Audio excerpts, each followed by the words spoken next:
Good morning. Ms. Baird, we had to excuse Ms. Baird. She had a little bronchitis and had a cough. And a couple of days ago, we got her some medicine. She thought she was okay, but she felt really bad last night, and we had her husband take her to the emergency room to get her medicine, take care of that. She was kind of weak, and it took a while just to pack. So we only have one alternate left, so y'all need to take good care of yourself.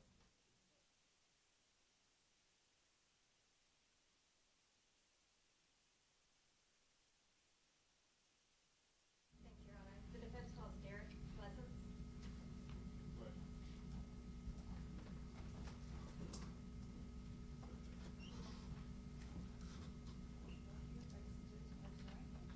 Sir, do you solemnly swear or affirm to tell the truth, the whole truth, and nothing but the truth, so help you God? I do, sir. Absolutely. Yes, please. Please state and spell your name. Derek Pleasance, D-A-R-E-K, Pleasance, P-L-E-A-S-A-N-T-S. Your Honor, may I approach the witness with a document? Yes. Mr. Pleasance, do you recognize that document? Yes, ma'am, I do. What is that? That's my curriculum vitae. All right. Your Honor, I'd ask that be made exhibit number 31 to the trial. Are we on 30? I think we're 32. 32.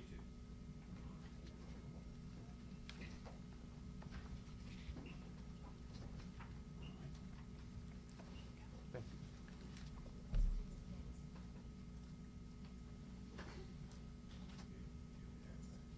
Yes, please, and I have copies for the jury as well. You?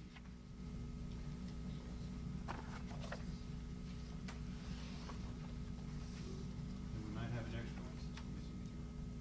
Would Your Honor like a copy to review? Ma'am? Yes. I got that. Thank you. Mr. Pleasance, I'd like to talk to you about your background, okay? Yes, ma'am, Are you currently employed? I am. How are you employed? I'm the director of P2 Consulting Services. And what does P2 Consulting Services consult on? So P2 Consulting Services focuses on law enforcement best practices, police process improvement. I spend a lot of my time working with policing nonprofits as well as law enforcement organizations around the United States on how to make them more effective, more well-rounded, and capable organizations. What kind of educational background do you have? I have a bachelor's degree from Columbia College in interdisciplinary studies, and I have a master's degree from the United States Army War College in strategic studies. And what is a Master of Strategic Studies? So a Master's of Strategic Studies is awarded by the United States Army War College.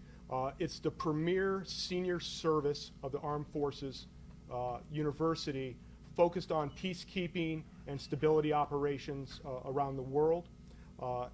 The strategic studies element it's a joint program, so it allows us to integrate from the intergovernment, where I came from, with the Department of Justice, with our armed forces personnel, as well as our intelligence community personnel, to develop strategic programs together, build relationships, so that when we go into other national priority issues, we can work together more effectively. Tell me, if you would, about your background with the Armed Forces, or the government in general. Starting with the Armed Forces, I spent 12 years in the United States military. I spent my first 4 years as a United States Marine, reconnaissance Marine. I then transitioned to the United States Army Special Forces. You may know them as the Green Berets, where I was a Special Forces medical sergeant for many years. I left the Armed Forces for a role in the United States Department of Justice, specifically the Bureau of Alcohol, Tobacco, Firearms, and Explosives, where I served as a criminal investigator for over 20 years. Do you have any additional employment background that's relevant to your assessment of force situation? As a ATF agent, I supervised at all levels of the organization. I spent my first 5 years as a street agent in Los Angeles. I spent my following 2.5, 3 years as a field training agent in Baltimore.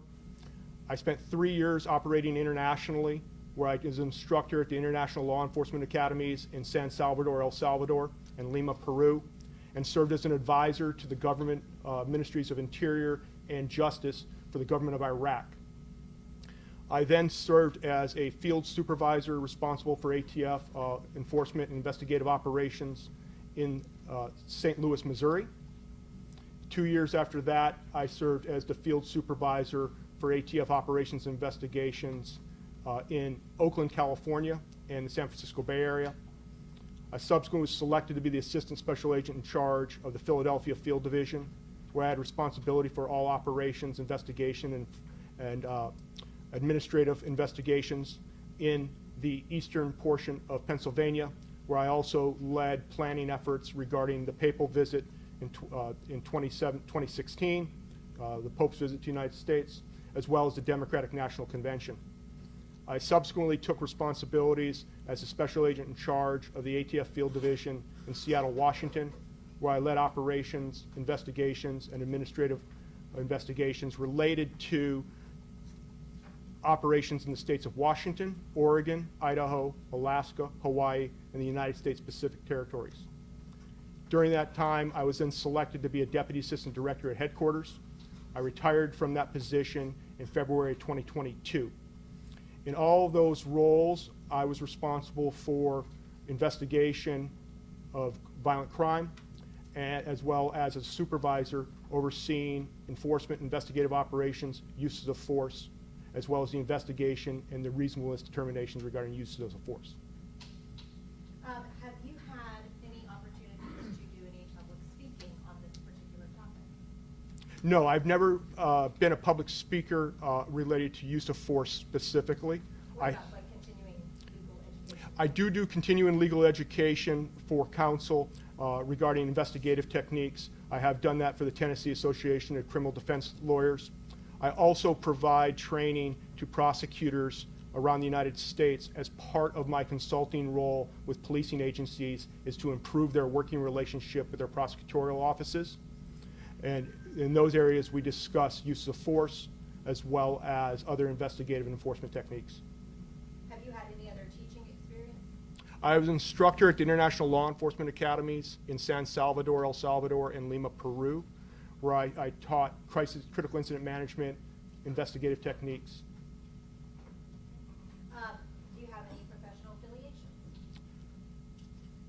Several. Can I check my CV, ma'am? You may, and if you may, you can go ahead and go through the section on page 4 regarding affiliations, achievements, and awards, not all that. Yes, ma'am. I've served as the vice chair for the Northwest High Intensity Drug Trafficking Area. It's a term you may hear referred to as HIDTA. I'm a member of the ATF Association. I'm a career member of the Federal Career Senior and Executive Service. I've received the United States Attorney's Investigative Award for Exceptional Achievement. I've received the United States Attorney General's Commendation for International Investigation.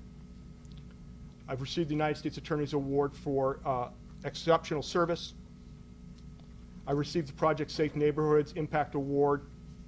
I received the Ariel Rios Memorial Leadership Award. I received the Director's Award for Leadership. I received the ATF Foreign Service Medal.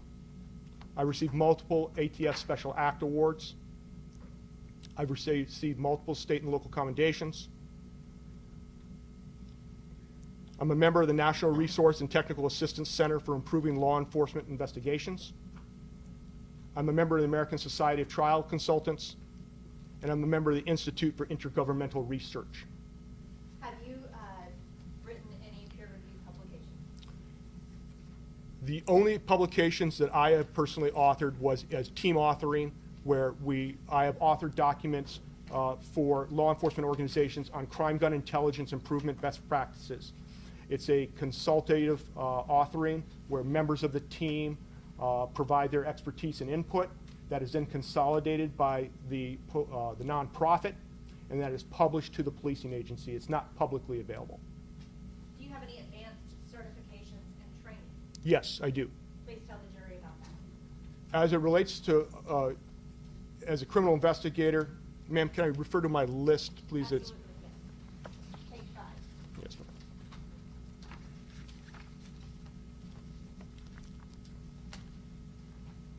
From the Bureau of Alcohol, Tobacco, and Firearms and Explosives, I've got advanced firearms, arson, explosive investigation, undercover operations, advanced tactics, explosive post-blast investigation, characteristics of armed gunmen, firearms technology, firearms reference collection. From the Federal Law Enforcement Training Center, Advanced Criminal Investigations, Law Enforcement Firearms Instructor. Federal Bureau of Investigation, Advanced Explosives Post-Blast Investigation and High Threat Overseas Operations. Homeland Security, Weapons of Mass Destruction Scene Management, Weapons of Mass Destruction Hazardous Material Evidence Collection. Drug Enforcement Administration, Asset Forfeiture. United States Department of Justice, Complex Investigations, as well as Firearms Interdiction Technical Assistance. Bureau of Justice Assistance, Counterterrorism Intelligence Officer. ONDC, Office of National Drug Control Policy. High Intensity Drug Trafficking Area Informant Management, Operations, and Fiduciary Responsibility. The Office of the Director of National Intelligence, National Human Intelligence Collaborator Course, Instructor. The Anti-Defamation League, Advanced Training School on Extremist and Terrorist Threats. The New Mexico Institute of Mining and Technology, which is the prevention of suicide bombing, incidents, and incident response to terrorist bombings. The Southeastern Public Safety Institute, Criminal Street Gangs, Conspiracy Investigations, National Rifle Association, National Firearms Museum Reference Library. I'm a firearms armorer from Sig Sauer, as well as Glock. I'm certified in street crime investigations and the Reed technique for interviewing and interrogation. I'm certified as a senior executive advisor associated with the Defense Security and Cooperation University. I'm a graduate of the Combined Joint Special Operations Component Commanders course. That's the flag officer, general officer capstone course to command special operations components around the world. The Defense Acquisition University, Program Leadership, Integrated Risk Management, the University of Texas Health Science Center, Emergency Medical Technician, Paramedic, the United States Army John F. Kennedy Special Warfare Center and School, the Special Forces Qualification Course, Advanced Urban Combat and Foreign Weapons, United States Marine Corps, Reconnaissance Marine, the School of Infantry. And ma'am, there is one missing from this spring. I am a qualified force science analyst, specializing in, certified in reviewing use of force incidents through the Force Science Institute. I took that as a continuing education. And when did you achieve that? I completed that course this spring. As an investigator, I continue to take continuing education to remain relevant in my role, and that was the course I selected for 2026. Now, does this training and experience that you have offer you a foundation on which to assist the jury in a case like this? Yes, ma'am, it does. Have you ever been qualified as an expert before? Yes, ma'am, I have. Have you offered testimony in criminal trials before? Yes, ma'am, I have. Have you offered testimony in civil trials before? Yes, ma'am. Your Honor, at this time, I would like to tender Eric Pleasant, an expert in use of force. Any questions?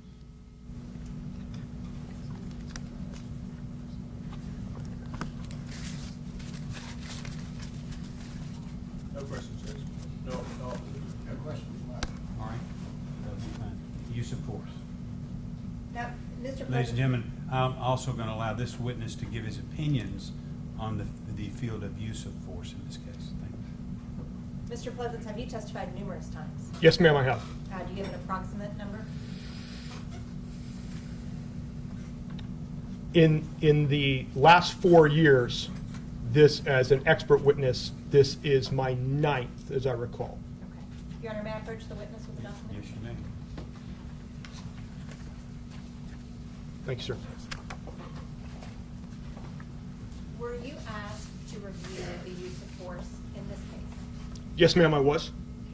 And did you do that? Yes, ma'am. Were you able to come to any conclusions? I did. Did you create a report? I did. What document did I hand you? You handed me my report dated 29 March 2026 related to this matter. Your Honor, I'd ask that that be made the next representative. 33. Thank you.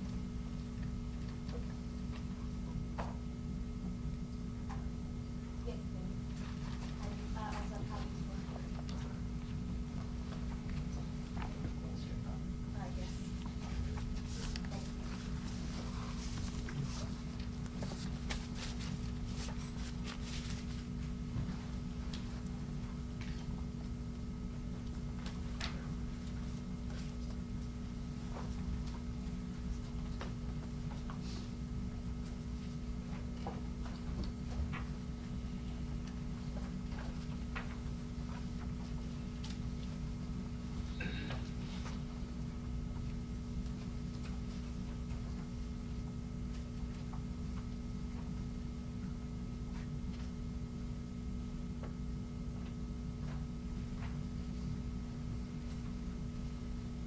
When did you begin working on this case? My recollection, I became involved in this case in August of 2024. Okay. And what all did you review in preparation for making this report and for testifying? When I became involved in the case, I essentially asked for as much of the physical information as I possibly could to go through it. I received numerous videos, numerous documents, interviews, medical reports, incident reports. I could go through and list them specifically, ma'am. They're in my appendix. I was about to say, I believe it's Appendix B is the outline of what all you received. Yes, ma'am.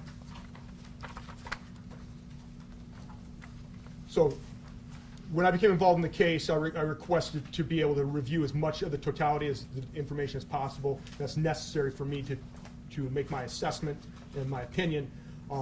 The items that I received included the indictment, a discovery for one folder, which included the electronic discovery of this case, the 911 recording, the medical examiner's report, video from the 4th floor Juliet pod and the 5th floor hallway, and the training files of the following personnel: James Perry, Cedric Scott, Anthony Howell, Lubria Henderson, Travis Matthews, Chelsea Duckett, Brandon Lawson, Larico Elliott, Stevan Jones, Charles Gatewood Jr., Damian Cooper Jr., Ebony Davis, Antonio Williams, Courtney Parham, Jeffrey Gibson, Ashley Harris, and Michael Green. I also requested and received the Tennessee Bureau of Investigation reports associated with this case, which included the J-Pod records and observations. The titles I'm referring to this, ma'am, are as I received them in the files. The J-Pod records and observation, the Memphis Police Department records redacted, the summary of investigation, crime scene photos, property receipt of the officer's statements. I received crime scene photos part 2, crime scene photos part 3, crime scene diagram, preliminary investigative report. I also received recorded statements and transcripts. Those included those of Deputy Antonio Williams' statement, Captain Gree, that is a typo, that's how it came, but that is Captain Green, but as it came was Captain Gree. Labria Henderson's statement, James Perry's statement, Travis Matthews' statement, Courtney Parham's statement, IR, which I believe refers to Incident Report 51, MFD, which is Memphis Fire Department Patterson interviews, Stevan Jones' statement, IR number 14, associated with the interview of Antonio Buford, Chelsea Duckett's statement, Cedric Scott's statement, Larico Elliott's statement, Safir Mohammed's statement, Ronald Nesbitt's statement, Captain Green's statement. The earlier one where I referred to Captain Green was an M4A. That was the type of attachment.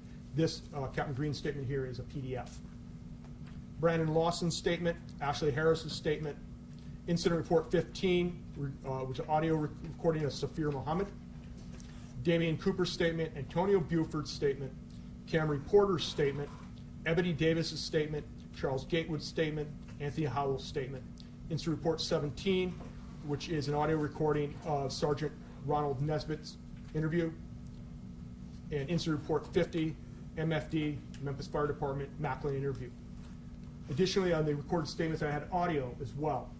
I received the audio for Deputy James Perry, Deputy Courtney Parham, Deputy Labria Henderson, CD, which is Correctional Deputy Damian Cooper, Captain Michael Green, Deputy Chelsea Duckey, it's a typo, as it was received, Sergeant Camry Porter, Deputy Anthony Howell, Deputy Brandon Lawson, Correctional Deputy Larico Elliott, Correctional Deputy Charles Gatewood, Deputy Stevan Jones, Correctional Deputy Cedric Scott, Deputy Antonio Williams, Sergeant Travis Matthews, Deputy Ebony Davis, Deputy Ashley Harris.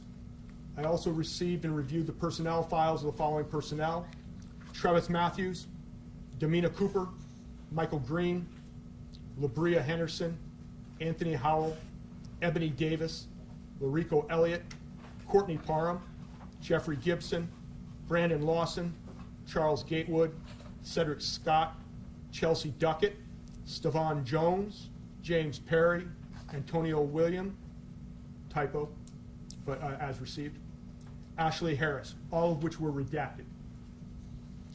I reviewed the 911 call that was received on that date, the medical examiner's report as it came for medical examination 2022-2274, which was a combined ME, which is medical examination, the combined brain PDF, the ME medical examiner's packet, which included autopsy, diagram, toxicology, scene investigation report. And that would all be from Dr. Ross. It is not labeled there, but that is my recollection, ma'am, is he was the medical examiner on the case at that time. Discovery folder number 3 was a series of videos. That is the one subfolder was the identification.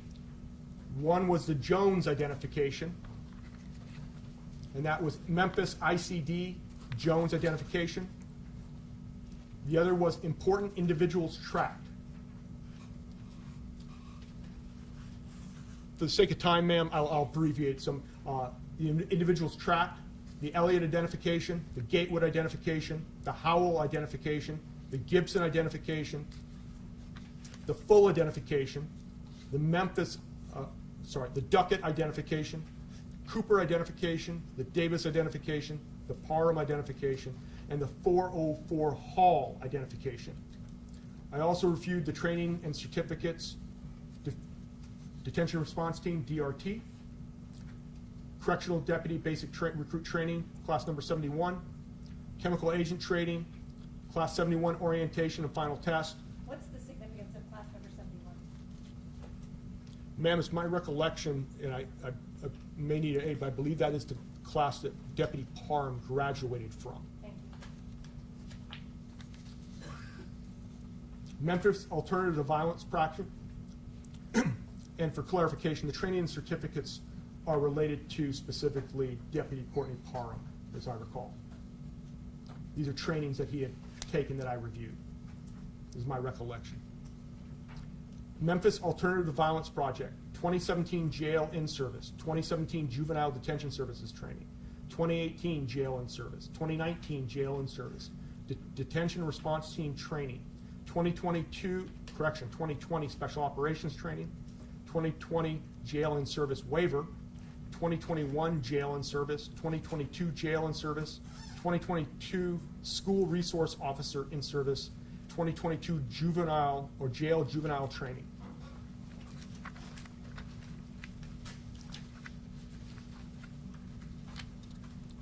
There was a subfolder regarding SCSO, Shelby County Sheriff's Office Training Academy records regarding to Courtney Parham. CD, Correctional Deputy Basic Recruit Training.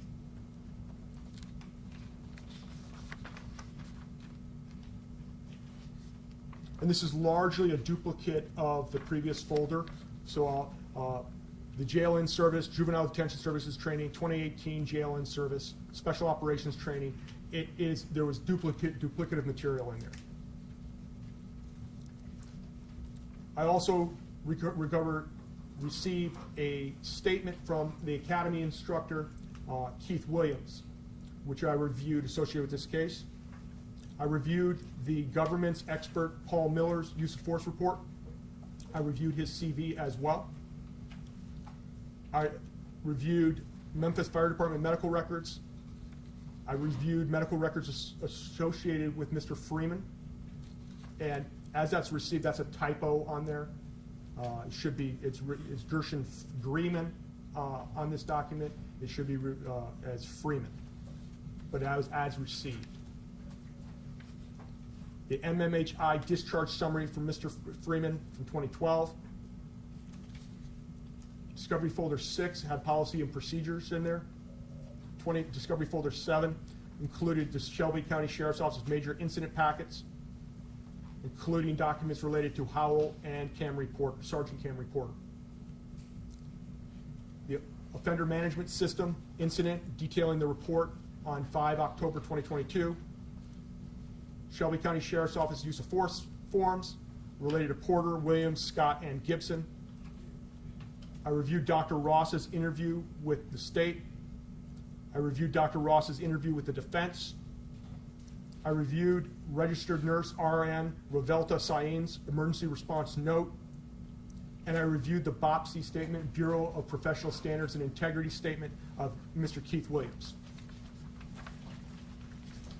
Did you also receive medical records of Ebony Davis? Yes, ma'am, I did. Now, I want to talk to you about, it's a lot of information, right? Why do you need that much information? The reason you need that much information when you're assessing reasonableness for use of force is because the standards of what we have to operate under. When you're assessing the reasonableness of use of force, you're obligated to take the position of a reasonable officer trained similarly who is looking at it from the same perspective as the involved officers without the benefit of hindsight. You cannot use hindsight. So the benefit of all that material from my review allows me to try and create as much of a 360-degree understanding of the facts and circumstances associated with the case from the perspectives of the officers that were engaged in the incident, and then corroborate that or integrate that with the video to get a clearer understanding of whether or not the use of forces involved in this incident were in fact reasonable. Have you been able to also sit in during testimony on a couple of the witnesses, including Paul Miller? Yes, ma'am, I have. Did you ever receive Dr. Lee's autopsy report? I received a short document, 2 or 3 pages, that I believe was authored by Dr. Lee, is my recollection. It wasn't a traditional autopsy report that I saw from Dr. Ross. This was a more abbreviated, as I would recall. Did you also review Dr. Oliver's report? Yes, ma'am, I did, as well as his PDF. I apologize for interrupting. That's okay. Now, once you get all of this information to assess the totality of the circumstances, what methodology do you use? So I want to, based on the totality, the methodology that I'm going to use, is I'm going to take the video, the witness statements, and I'm going to use the same investigative techniques I would have used as a criminal investigator throughout my career. I'm looking to independently corroborate, and I'm going to look at the video. I'm going to review the witness statements. I'm going to link those witness statements back to that. And when I'm doing my assessment, what I'm doing now is I'm measuring that against the standards for measurement of reasonableness of use of force, such as, established constitutional case law that we use are some of the key cases as an investigator that we use when we assess whether or not our use of force was in fact reasonable. Tell the jury about the standards, how you utilize those standards. Could you restate the question a little bit? What particular standards do you use in review? So, are you speaking about case law, ma'am? Yes. Graham v. Connor is the foundational case law that we use in the review of a use of force for measurement of reasonableness. And then Tennessee v. Garner is another case that we use regarding measurement of reasonableness of use of force. And I also use am not an attorney, but as an investigator, I have developed knowledge around Fourth Amendment, as well as the 14th Amendment and the 8th Amendment as it relates to in custody and use of force. And so I review those constitutional amendments, how they apply, review the associated case law, but the key foundational case law associated with an incident like this is Graham v. Carr. Is there any, what specifically do you use to guide you in investigations regarding prone restraint in custody?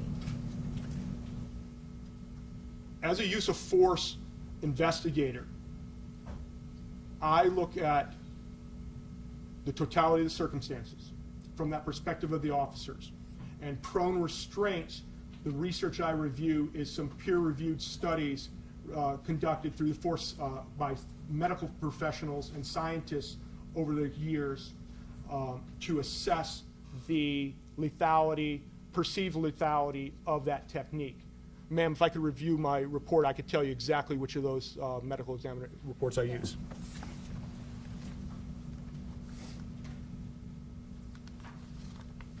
So in this particular case, due to the facts and circumstances, I reviewed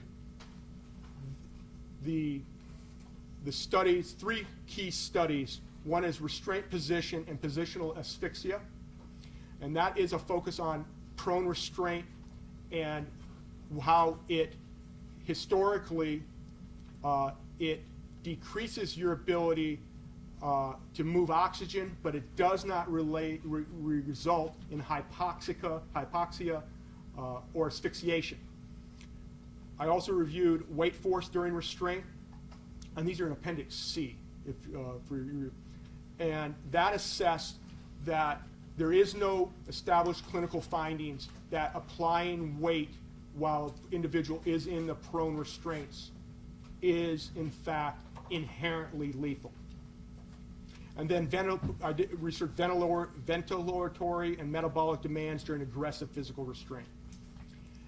And that was, when I reviewed that, was to get an understanding of whether or not the inability to move air alone was enough, perceived to be enough to create a lethal encounter in this case.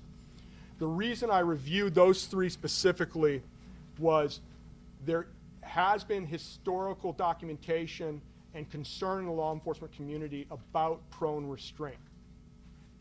However, that foundational training or foundational study was limited in scope, occurred in the 1980s, and has been largely overtaken by scientific study and research.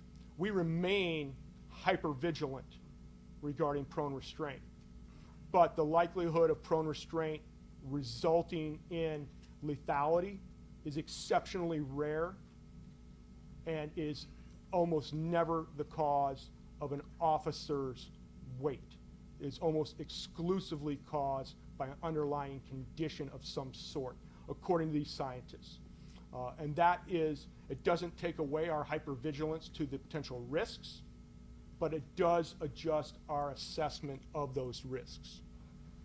Now, when you are talking about that hypervigilance, what steps are taken in training officers to maintain that hypervigilance? There's a term that we use in law enforcement, is that an officer, quote unquote, buys the body.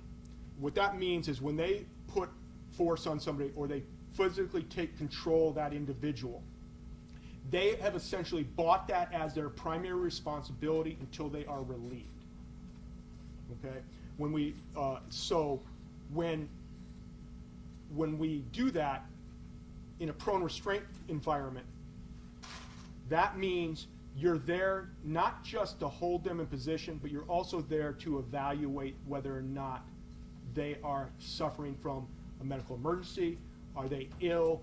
Are there, you are watching them. That is your duty and responsibility. You're going to be watching your prisoner in that case to make sure that that they are under control, properly restrained, and are not experiencing a medical emergency.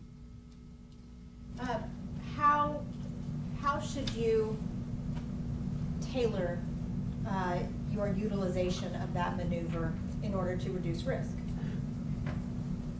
You're going to, so when you're using prone restraint, you're going to meet like with like, meaning that if an individual is resistant, you may put more pressure. If an individual is not resistant or is now compliant, you may just have physical presence where you're touching them. Control, and I say touching, I don't mean to minimize that. Restraints are not control. Restraints are adjuncts to control. The more restraints I place on an individual, the less direct physical control I have to have. Good example is partial restraints, handcuffs, full restraints is handcuffed and leg irons. They still both require physical presence. But if I restrain you in a cell with bars where you cannot get out, I no longer have to have my physical presence. The control is, restraints are an adjunct to control. Control is always a human element. So when you're putting that force on, you're using only that amount of force necessary to accomplish the task that you're seeking to achieve. Were you given Shelby County's policies and procedures regarding use of force? Yes, ma'am, I was. What are those? Well, the policies and procedures are, the best way to describe it is policies and procedures are guidelines inside the law. The law is more expansive, traditionally. I do not have a law degree, but this is how I always describe it for myself, is the law is expansive. Agencies can be more limiting inside and set what I call the left and right guidelines. And that's what a policy is we want you to operate, you're inside the law, but we want you to operate within this slice of the law where possible. Are those rules or requirements? They are administrative rules and requirements, but they are not related to the law in its sense. These are internal administrative restrictions. How do the policies and procedures within themselves account for real-life situations? Can you repeat the question, ma'am? How do the policies and procedures within themselves, within their own language, address real-life situations? So policy, just as a matter of course, policy, there's a term that people use. There are people that specialize in writing policy. They call them policy wonks. They specialize in writing policy. Policy is it's got to be clear, it has to be concise, and it has to have an element of flexibility. So when it's written, it is rarely absolute. So, oh, sorry, ma'am. No, and what I mean by that is rarely do you see a use of force, for example, that is absolutely clean to policy. I've been involved in dozens of use of force in my career, and one of the key takeaways that I consistently have and have had is that every use of force, almost exclusively, not exclusively, there's always things that we look at in hindsight that we could have done better, should have done better. And we adjust our policies to try and eliminate the likelihood that we have to use that same force again. So policy lives and breathes. It has an element of flexibility built in. It lives within the law, but it is rarely pretty and is rarely as clean as the policy was authored. In those circumstances where you said there were things that you could have done differently, Yes. did that change your assessment of whether or not what you did was appropriate? No. So when you look at it in hindsight, and you look at it from after the fact, you're looking to improve how you do business. There's no business out there that we don't want to be better tomorrow than we were today. Law enforcement is no different. However, the idea is that, man, would you restate the question? I just lost my train of thought. Could you restate the question, please? There will always be could have, would have, should have, right? Yes. So does that change your analysis when you're looking at what you did in real time as to whether it was appropriate? No.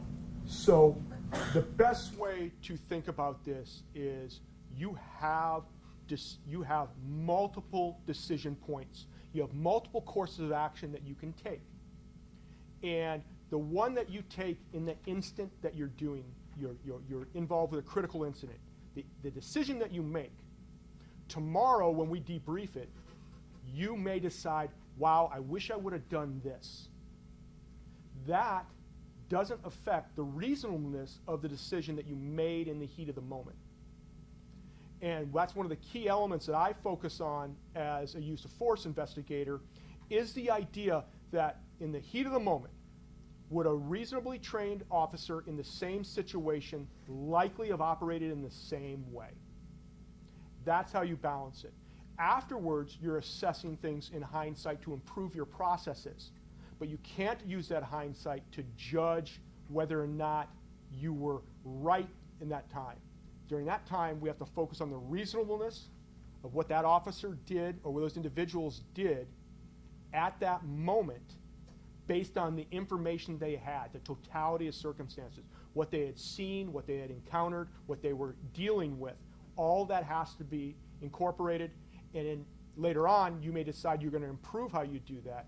But as long as you were still reasonable, and another officer might have done the same, that would be an appropriate use of force. Mr. Pleasant, I'd like to talk to you now about reactive force versus planned force. Yes, ma'am? Can you please tell the jury what the difference between those two things is? Reactive force is just that. You're reacting. In this particular case, when Deputies Howell and Deputy Williams were in the feeding process, and Mr. Freeman came out of his cell, that was reactive force. They had to react to that force immediately. In this case, Mr. Freeman drove the decision-making process on that. He decided when this was going to happen. A discretionary or planned use of force would be a use of force which is, you have decided that you are going to remove him from his cell, and you are going to put a team together, and you're going to go down to the cell, and that team is going to execute a cell extraction to bring him into custody. That's planned, that's scripted in a large way, left leg, right leg, arms, but that is planned. A planned use of force is always safer than a reactionary use of force. A reactionary use of force, by mere definition, you're on a bit of the back foot as a law enforcement officer. You are reacting to the threat, and you're having to work through the problem while you may be fighting for your life. Did you see on the video where one of the officers, when the doors were rolled, had his pepper spray out? Yes, ma'am.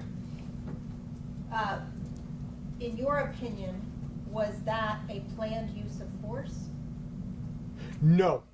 Based on the totality of circumstance in that particular incident, when we see Deputies Howell and Williams beginning to do the feeding, there was a breakdown in the tactics, techniques, and procedures at Shelby County that day in 4th floor Joliet Pod.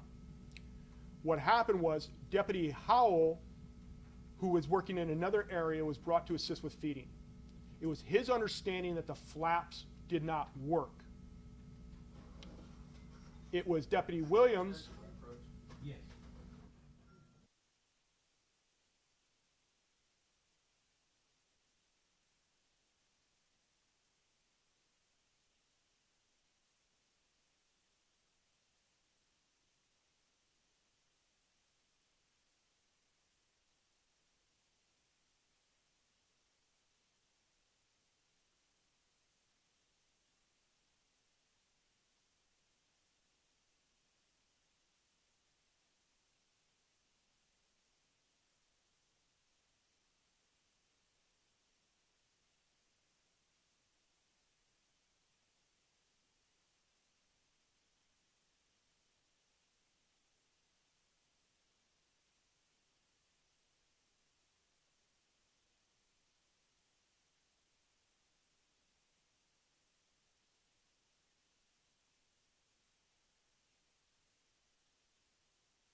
experts are called, they're allowed to talk to you about the basis of their opinions. You know, here's why I think this, here's why I think that, this is my opinion. So you can evaluate the expert's opinion. Sometimes the experts will talk to people who will lie to them or say things that aren't true. And then they're going to base their opinion on those lies. The other side, that's not putting on the expert, doesn't have the opportunity to cross-examine those other witnesses, and the expert, of course, just takes what they say. And so I'm going to allow, because rules allow it, I'm going to allow this witness to be cross-examined, and he's going to be directed on what these people told you, and that's how you relied on your opinion. But you need to understand that you may or may not believe these other witnesses who were not called to testify, and therefore you may or may not put a certain weight on the expert's opinion. But anyone who calls an expert has a right to have the expert say, why did you base your opinion on this, and has the expert right to say, they said this, they said that, even though those people may not have been telling the truth when they talked to the expert. So that's why we're having these discussions here. So it's a little awkward, but we don't want to delay the trial by calling another 20 or 30 witnesses either. And so what I'm going to do is I'm going to allow this expert to testify to the basis of his opinion, and then it's going to be for the jury to decide, without hearing those other witnesses, whether or not that's a proper basis. So we're going to go forward. Go ahead. Thank you, Your Honor. Just to back up for a second, did you personally interview these witnesses? No, ma'am. I reviewed their the Tennessee Bureau of Investigation report, which included the BOPSI, Bureau of Professional Standards and Integrity interviews. Okay. Were those interviews taken under oath? Yes, ma'am. Penalty of perjury? Yes, ma'am. Were those what we call Garrity statements? Yes, correct. We'll get there. All right. So we were talking about the spray out. Correct. And that being a reactive use of force, right? That's where we were. Yes, ma'am. We had talked about that. You asked if having the spray out made it reactionary or a planned use of force. And in your opinion? Based on the totality of circumstances in my investigation, it would have been, it was not a planned use of force, but it was a prudent precaution. They understood that they should be feeding through the pie flaps, but could not. And they had an obligation to feed the prisoners, and were doing so. But they recognized, you know, from what I've assessed, they recognized that there was an increased risk. So they were prepared for that. But as we saw, the earlier feeding through the J-pod was without incident. Mr. Freeman came out of the cell, and that's where the incident begins. At any point in your review, did you find any evidence that Mr. Parham was feeding 4J? No, ma'am, he was not. Mr. Jones? No, ma'am, he was not. On the video, in the fourth floor in the 4J hallway, did you ever see Mr. Parham? No, Mr. Parham didn't make the scene until later. Now, I want to talk to you kind of generally about use of force. What is a continuum? So a continuum of use of force, or the use of force continuum, is the guidelines that we're operating under as a law enforcement officer. Our presence is the first step in the use of force. You know, the deputies are in uniform, they are on the other side of the bars, their presence. So their own presence is establishing that use of force continuum. When Mr. Freeman had covered his camera and Sergeant Porter came down, that was presence in the use of force continuum. Then there are, you know, soft hands, guiding a prisoner or guiding somebody into a position where they can be controlled. That's soft hands. Then there are hard hands, where I'm using that to taking somebody to the ground. I'm using a technique, a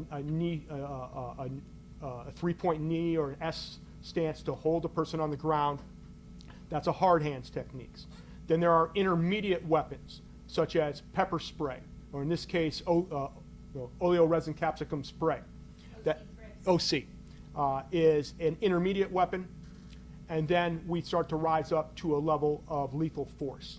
So, in a sense, if you look at it in a small upside-down pyramid or triangle, presence, soft hands, hard hands, intermediate, and then lethal force. Corrections, traditionally, intermediate weapons because they have a limited access to intermediate weapons. They're not like patrol where they've got a belt load of tools that they can use at any given time. Because of the nature of their work, they are limited. So their use of OC spray as an intermediate weapon is often used in lieu of hard hands. Allow the pepper spray to do the work to keep everybody safer. That is one of the things that you see more often in corrections than you do in other areas of law enforcement. Is the continuum on use of force, how is an officer required to move through that? So it is really driven by their counterpart. In this case, Mr. Freeman dictated where they were going to enter into the use of force. When Mr. Freeman covered his camera, Sergeant Porter was able to go to the scene. She testified that she had the conversation, and for her, he took it down. That was her presence dictated that and got that accomplished. When deputies Howell and Williams were feeding, their presence did not accomplish the task.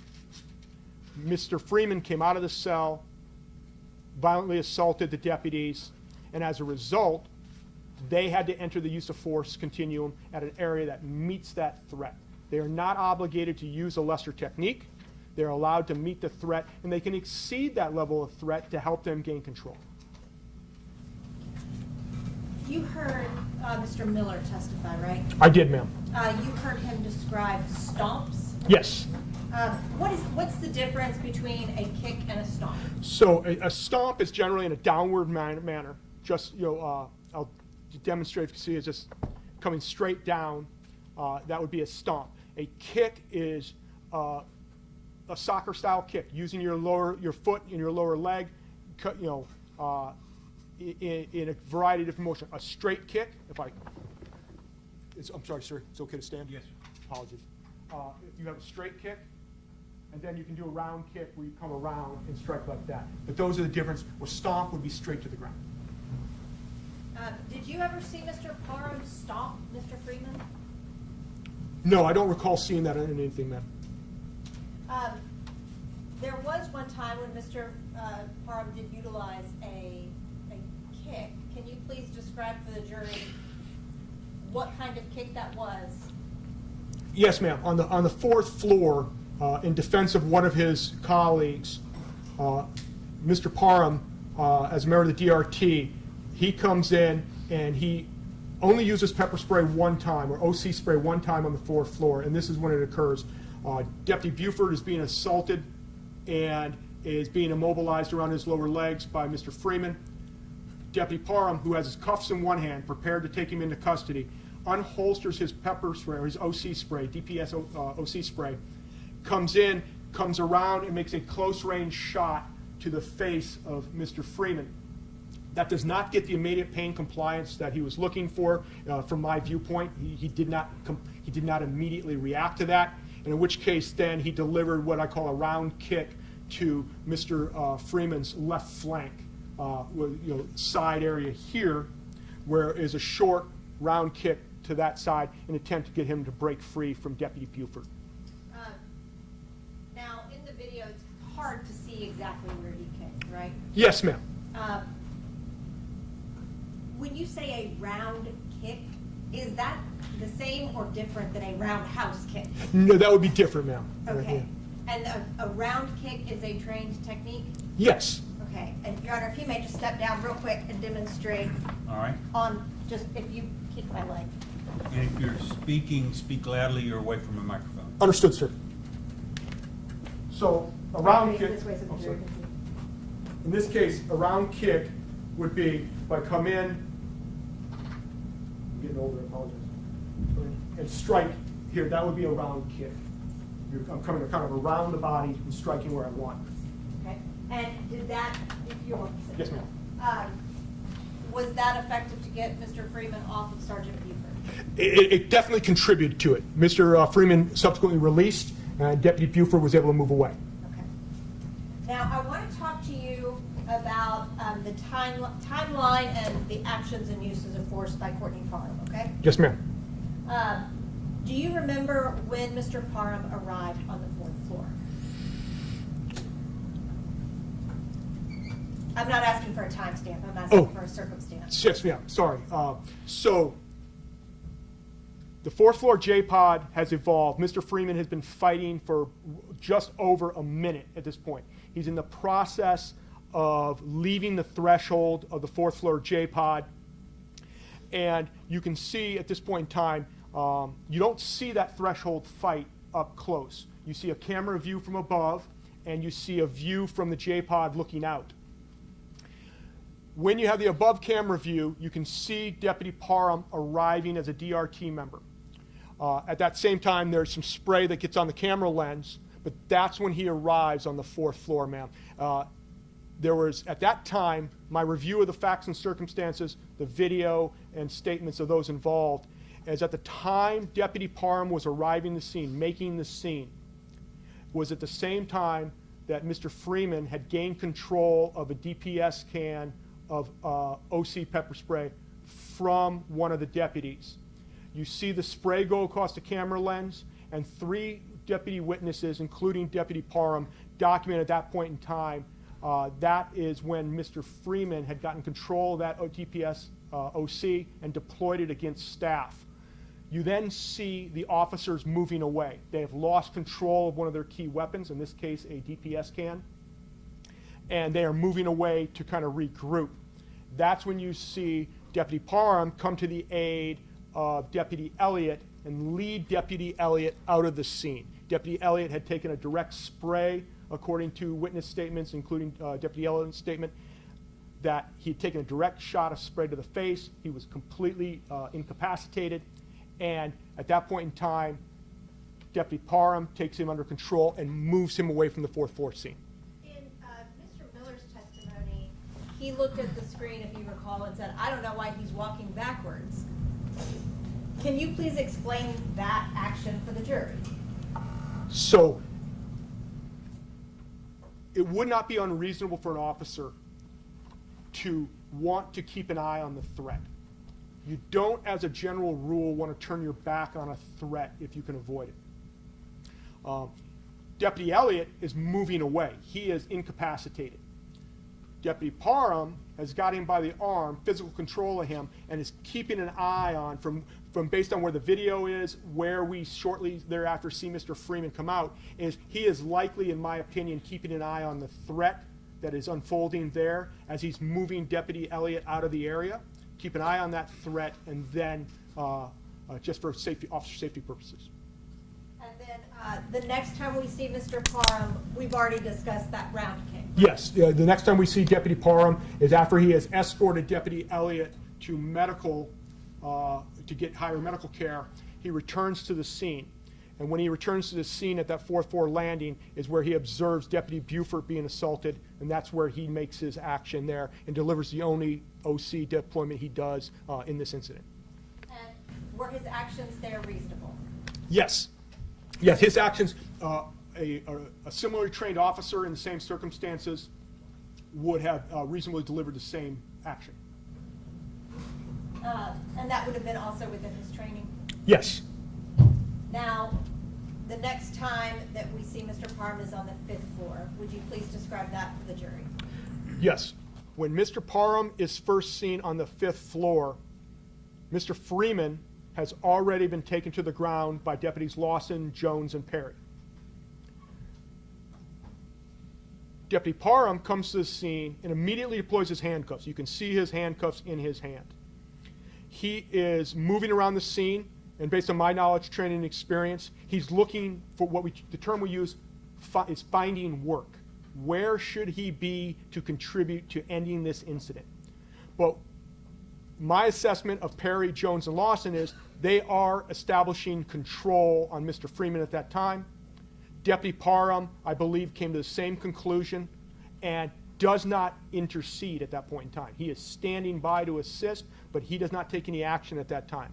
He has his cuffs in his hand, but he does not take any action while Perry, Lawson, and Jones are bringing Mr. Freeman under initial control. Was that reasonable? Yes, ma'am. Was that within his training? Yes, ma'am. Now, at some point, you indicated that all three of those men were around Mr. Parham. Can you please describe for the jury what happens after all three of those men were there and got him in compliance? When Mr. Freeman is brought under initial control on the 5th floor, you have Deputy Jones is in what we refer to as the mount position across the buttocks and upper thighs of Mr. Freeman. It's a very dominant control position. Deputy Perry, as I recall, and Deputy Lawson are higher on the body. And I want to, my recollection is Deputy Perry is on the right side and Deputy Lawson is on the left. But ma'am, can I refer to my notes, my report to be sure? And when you say left or right, are you referring to on the video or anatomically? The anatomical position of Mr. Freeman.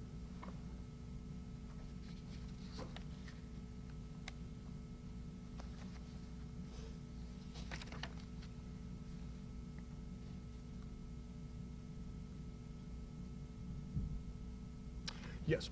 So at that point in time, after he's still been combative, Deputy Jones is in the mount position over the buttocks and low upper thigh.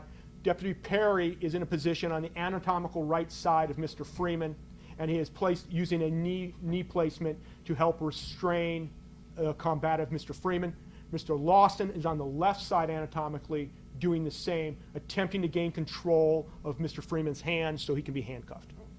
Was that within their training? Yes. What happened once they gained control? Once they gain control of his hands, they're able to get him handcuffed. They get him partially restrained. What did they do once they got him partially restrained?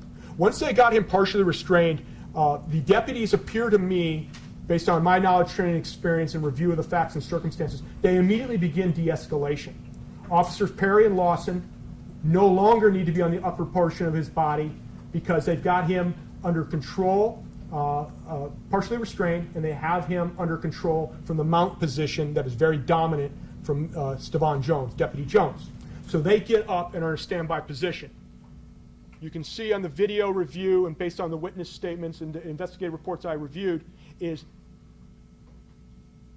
that dominant position has established a semblance of control at that time. That goes for about 30 seconds. And what I'm seeing in totality of circumstances in reviewing the witness statements is after 30 seconds of ongoing de-escalation, Mr. Freeman, for some reason, reinitiates a physical assault, specifically on Deputy Jones. Deputy Jones's statement, as well as the statement of Deputy Lawson, as well as the testimony of Deputy Lawson, outline that Mr. Freeman grabbed the genitals of Deputy Jones and was holding them. That reinstituted that use of force, that assault on Mr. Jones has to be answered. Officers are not expected to allow themselves to be victimized because they have a subject partially restrained. They've got to gain control. They have lost the semblance of control of Mr. Freeman at that time. At that time, you see Deputy Lawson come to Deputy Jones's aid, and you see Deputy Parham move into position and lower himself down, and lower, I think is the actual proper term for it. He lowers himself down and places his knee on Mr. Freeman. He does not punish him by weight, meaning he doesn't drop on him. He lowers him down just to put enough pressure to regain control. There is a continued struggle at that time as they reestablish that element of control on Mr. Freeman. At this time, at the time Mr. Freeman had been handcuffed, he had been fighting for approximately 4 minutes with deputies at this point. This entire incident lasts 7 minutes and 41 seconds from the moment he leaves his cell to when Deputy Parham gets off of him. At this moment, this reinitiated assault against Deputy Jones, after a 30-second span of compliance, this reinitiated assault, Deputy Parham now applies the first use of force that he does on the 5th floor, puts his knee in the the left back area of Mr. Freeman. We know in his report, he talks about how he saw the patch resulted as a result of Mr. Freeman's injury on the left shoulder. Deputy Parham did not know or would not have had an understanding of what that patch was for, except that it recognized it as a wound. And based on his statement and corroborated by the video, he repositions himself lower down by placing his knee lower down to avoid that. He documented that in his interview with BOPSI and to DBI. At that point in time, the prisoner has has fought through partial restraint, and the decision is made by leadership that they need to have him fully restrained. And that means bringing in leg cuffs. So Deputy Jones is still in a partial mount. It's called S mount. It is not as secure as a full mount that he had been in originally. But he had been assaulted, so he had to move into a position that allowed him to still accomplish the task. However, it was not as effective as the full mount. The position held at that time that had the most effect on restraining the prisoner would be that of Deputy Parham. His position allowed him to control the movement of the prisoner and help reestablish his compliance. Once the leg irons arrive, you can recall seeing Stevan Jones receives the leg irons, they put them on, and Mr. Freeman is then fully restrained. At that point, they again move towards de-escalation. This is where you see Deputy Jones come off of Mr. Freeman. Control is not established by restraint. Restraints aid in control, or an adjunct to control. Control is a human endeavor. Deputy Parham, you heard, has bought Mr. Freeman at that point in time. He has to stay with Mr. Freeman at that time. He is the control on Mr. Freeman. He's been exposed to pepper spray, oil covering the oil-based pepper spray from DPS covering Mr. Freeman, and he uses his right knee to hold him in position as they move to start transitioning him to the next phase of this process, which would be to move into post-control care and getting him transported to medical. Was what you saw when Mr. Parham placed his knee, do you have an opinion on the reasonableness of that act? Yes, ma'am. Based on the totality of circumstances, what had occurred throughout this incident, what Mr. Parham had observed, what Mr. Parham had to do in order to contribute to bringing Mr. Freeman into an element of control would likely affect his decision making. So a reasonable officer, having gone through that same experience at that time, would decide that we know how slippery he is. I don't have clothing, belt lines, joint locks are not going to be effective. He's covered in oil. The leg used to hold him in position would be a reasonable course of action. Or was it also within his training? Yes. Have you been trained similarly? Yes, ma'am. I want to talk to you now about when Mr. Parham gets up. Can you please explain to the jury the point at which Mr. Parham gets up? Yes, ma'am. Mr. Parham is the sole deputy or law enforcement officer present with physical control of Mr. Freeman at that time. And at this point in time, it's been about 5 minutes of total combative behavior. The fight's been on for 5 minutes. So when Mr. Freeman, we're establishing control and they're moving towards de-escalation. He's becoming less combative with Deputy Parham's positioning. I in my report documented it as blankets, but it turns out it was smocks. They need to transport, anytime you deploy OC or anytime you have a use of force, there's going to be a subsequent code white where you transport that individual to medical to be assessed. There was no circumstances based on my knowledge, training, experience that Mr. Freeman was going to be allowed to walk to medical. He's covered in OC spray, he has been combative, and because he is covered in OC, if I brought him to his feet with shackles around his ankles. If I was to lose physical control of him while he is standing, that deputy or that law enforcement officer is fully responsible for the injuries that would occur to Mr. Freeman at that time. Can you describe what you mean by that? Yes, ma'am. So when you bring a prisoner to their feet, a prisoner is going to be escorted, be held by a joint lock, and if they're walking, you'll walk them where you want them to be. But I have them fully restrained. Their hands are behind their back. I have him, in this case, I would have him in leg irons. And that's going to limit his stride. He is covered in oil, tip to tail. We have seen this. If he was to lose his footing, or I were to lose my footing, and I was to allow my control of him to lapse, and he was to fall, he has no means to break his fall. Those floors are hard, the walls, the bars, and I would be responsible for having allowed that to happen. It is better, very often, to hold what you have, and then, in his case, transport him in a more controlled manner.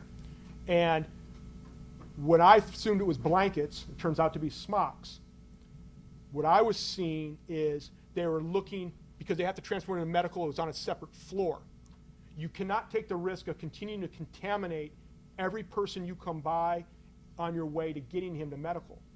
So I interpreted it as blankets. It turns out to be smocks to put over him, that when they put him in the restraint chair to transport him, it would minimize the additional exposure to others. We have seen that happen. I've done that myself, where you'll wrap them in a shock blanket simply to keep down that contamination so it doesn't affect others, to minimize that risk. In addition to that, provided that there is no medical distress at the moment, are there any additional concerns that officers are trained on? Yes. As we talked about before, we are always wanting to be aware and cautious of, hyper aware of the potential for positional asphyxia on a patient. Mr. Freeman has not demonstrated anything that a standard law enforcement officer, having gone through that last 5 minutes of incident, would have immediately recognized as having him needing advanced medical care, other than psychological potentially. So, however, when the situation allows, as soon as possible is the term we always use, that's very subjective. As soon as the involved officers feel they can do so safely in the scene, and keeping the scene safety, keeping their fellow officers safe, and they have the right resources to do that, then you will try and move an individual into a recovery position to where they then can be, you can lower that risk of potential injury. What additional roles do those coats or smocks play in addition to holding in contamination? What else do they do for the officers? So I'm sorry to interrupt you, ma'am. That's okay. What else do they do for the officers in dealing with Mr. Freeman? They're giving the officers a point of purchase.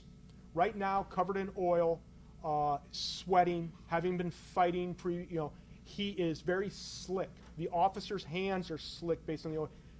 Putting the smock on and securing it puts them in a position where they have a physical purchase on Mr. Freeman, because they are responsible for getting him safely there. They don't want him to fall. They are getting those, as Mr. Miller said, out of dignity, but it's also a functional area to where it's going to give them ability to increase their ability to control without having to use the technique, the knee technique that Mr. Parham is using at that time.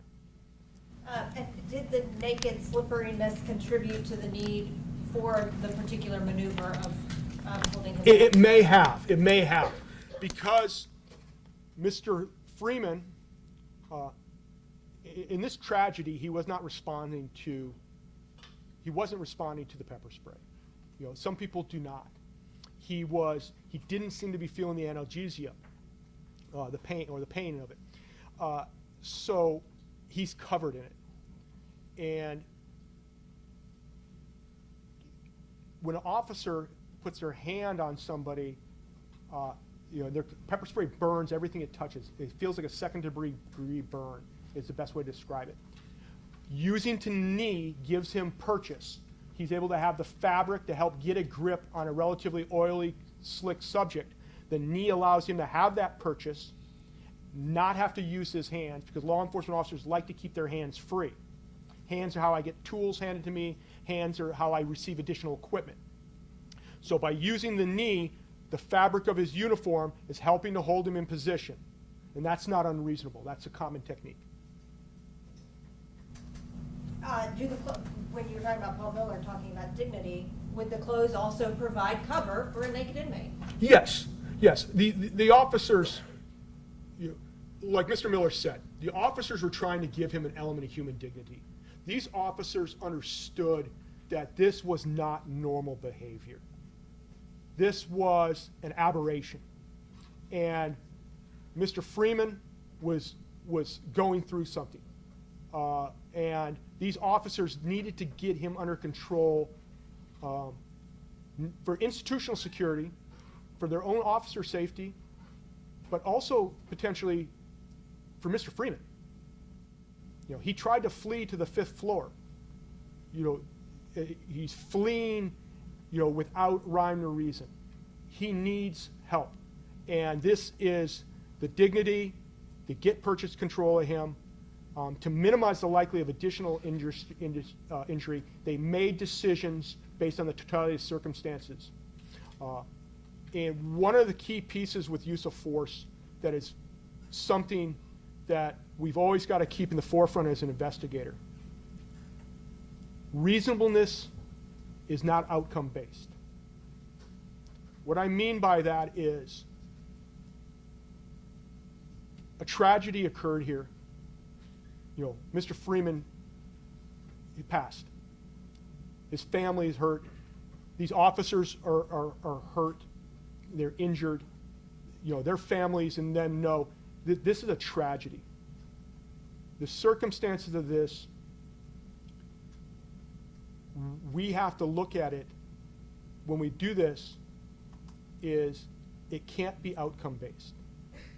The officers' actions, in my experience, and what I've seen and investigated, were not unreasonable. They were doing things within their training that they felt were necessary to accomplish the task at hand. Mr. Freeman had not demonstrated anything in the 7 minutes and 41 seconds prior to Mr. Parham standing up that he was undergoing anything more than a physical altercation. The reality is that outcome was not, in my experience, no officer ever seeks that outcome. But it doesn't mean that the use of force that they applied was unreasonable. And in this case, the tactics, techniques, and procedures they used to bring him into control, full control, into custody, and begin moving to the next medical transition phase was a reasonable step. Are patrol officers and regular police officers trained in deadly force? Yes, ma'am. How to accomplish an actual killing of someone that they must? Yeah, they're trained to stop the threat, ma'am, yes. What you saw exercised by Mr. Parham, was that something that looked like it was designed to create death? No, ma'am. In your experience, has it previously created death for you? No, ma'am. How many times have you done that exact same thing? A knee restraint like that is a common arrest technique. You almost always want to take a subject to the ground, especially if it's in a tactical environment. And dozens, and I mean several dozen times in my career, ma'am. Now, I want to move on and talk to you about the spray, okay? I wanted to address something Mr. Miller had said. In talking to the jury, Mr. Miller had testified that the spray is a 1-to-1 ratio. Can you please explain what that means and whether or not it was correct? Yes, ma'am. So, Mr. Miller was talking about the OC spray that's used by the officers being 1% OC, oleoresin capsicum, and 1% CS packaged with water for deployment. That is correct as it relates to the Freeze Plus P personal spray that is carried on the belt of every corrections officer. Is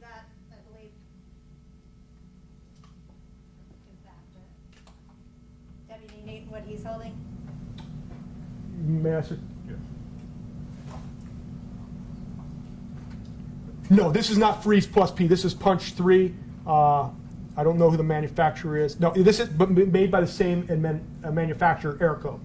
But the Freeze Plus P is a different spray, but similar in shape and size to what was handed to me by the deputy.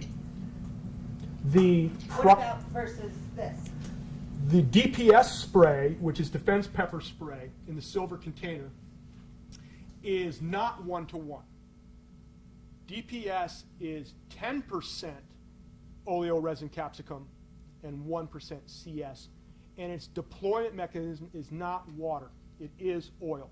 Mr. Miller said it was one-to-one and water, and he was mistaken in that statement. He was speaking about the Airco. The DPS, which is the primary pepper spray used in this incident, is an oil-based, high-potency, high-heat design model. When it hits you, it's designed to immediately cause you to be blinded, and it immediately makes you feel as if you have second-degree burns.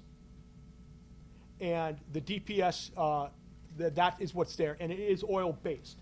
And you see that throughout the video, that the slickness that is present, that's contributing to that. And what was your response to me when I wanted to try to put some of that into that mason jar? I said you'd be infamous, ma'am. They named something after you here. Would it have been safe? No. If that canister was deployed in this room, everybody would be severely affected by it. Now, we heard Mr. Miller say water, air, and time. Yes, ma'am. Does that only apply to the person who has been sprayed? No, that applies. Well, it applies to anybody who's been sprayed. Unfortunately, one of the common occurrences is that the use of OC, it's an equal opportunity spray, meaning that officers as well as the inmate, in this case Mr. Freeman, are equally likely to be contaminated with it. And so water, air, and time applies to everybody that was exposed to that. So officers may also require. Yes, ma'am. And what are you supposed to do if you get sprayed? Operationally, you want to try and fight through it. You want to try and end the incident where you can.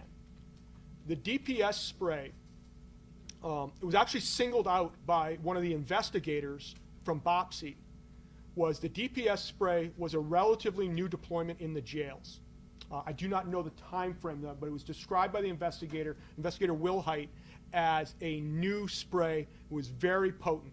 So potent, in fact, that when Investigator Wilhite had been exposed to it, they had to call the code white. That was how severely they were affected. Have you ever been exposed to DPS spray? No, ma'am. Have you ever been exposed to the less potent freeze? I've been exposed to multiple variations of OC spray, never DPS to my knowledge. How could you, using words, describe to this jury what it would have been like to be in that atmosphere with all of that spray in the air?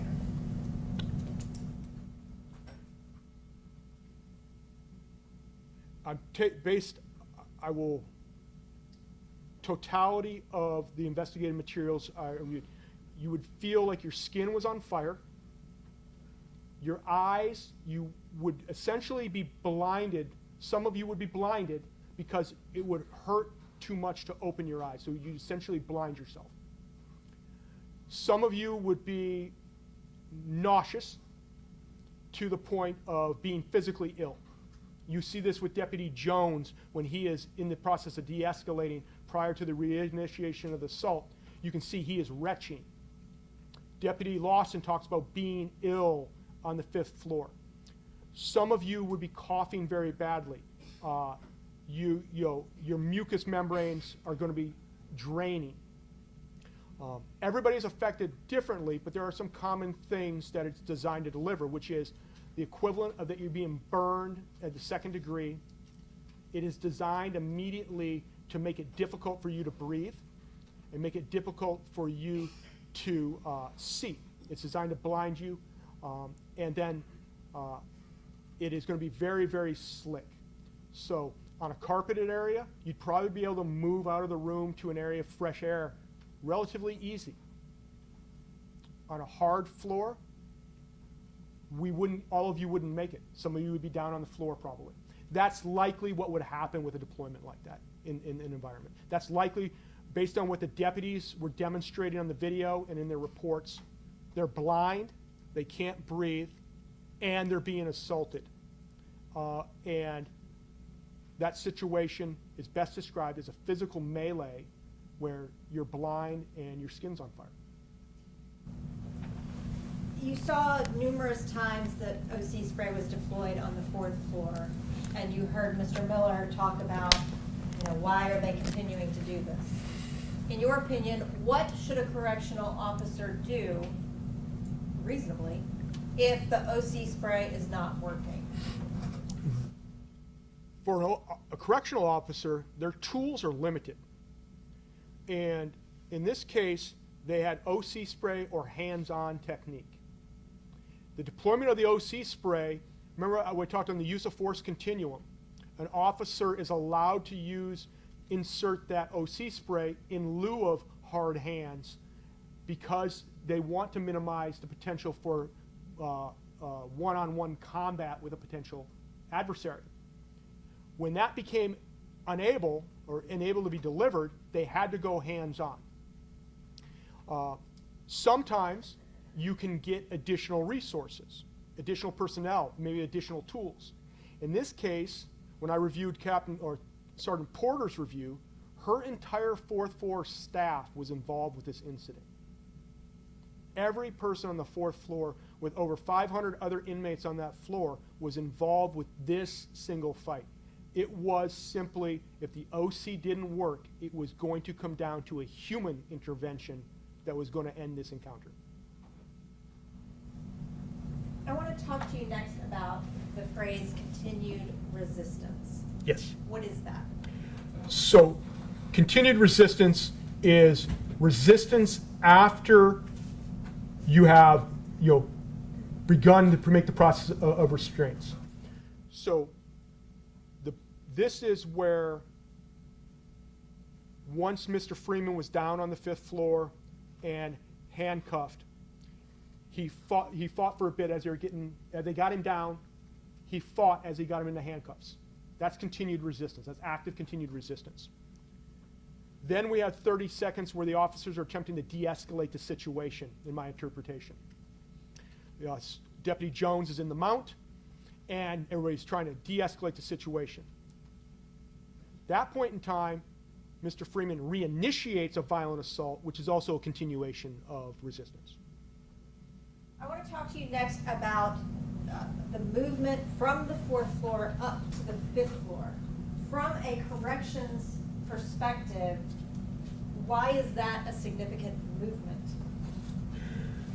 So Mr. Freeman was being housed in Fort Joliet, which was their housing pod for suicidal and homicidal ideation. It was under close supervision.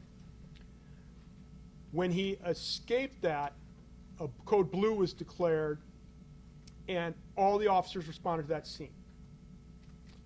They were not able to get him rapidly under control, and he subsequently escaped to the 4th floor hallway and through the 4th floor escalator landing. When he went up to the 5th floor, those are not individual cells. My understanding and my investigation shows that the 5th floor is dormitory housing for prisoners.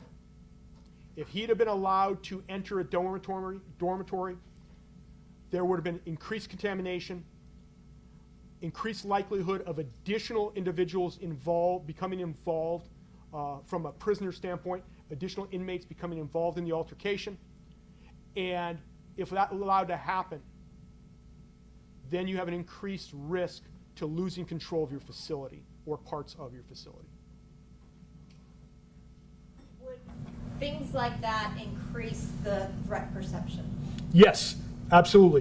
When Mr. Freeman goes up to the 4th floor, you see almost immediately deputies Porter, Lawson, and Perry go up. It is likely, as experienced deputies, it would not be unreasonable to know that they understood what was on the 5th floor. And they understood that the sooner they got control of this individual, the safer it would be, not just for themselves, not just for Mr. Freeman, but for the institutional security of the facility. I want to go back to this knee technique, okay? Yes, ma'am. How long was Mr. Parham positioned with his knee on Mr. Freeman's back? I'll double check. I believe it was 3 minutes, ma'am, but let me double check.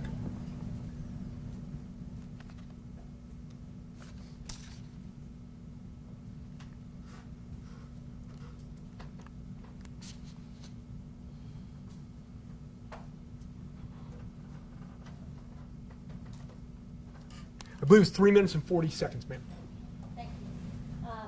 And is that a trained maneuver? Yes, ma'am. Why is that a trained maneuver? It is one of the best techniques law enforcement has to keep a prone subject in control, leaves the officer's hands free for other tasks such as radio, first aid, applying gloves, or using intermediate weapons. Have you been trained in that technique? Yes, ma'am. Is it a reasonable maneuver to utilize? Yes. Why? It is convenient. It allows the officers to keep their hands free, and it is safe.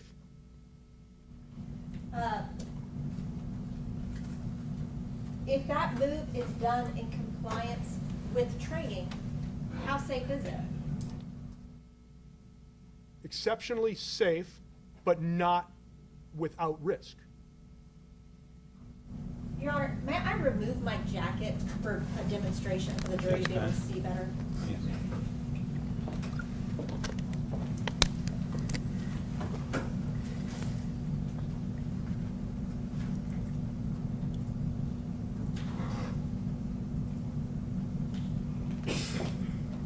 Could you, would it be okay if the witness steps That's in?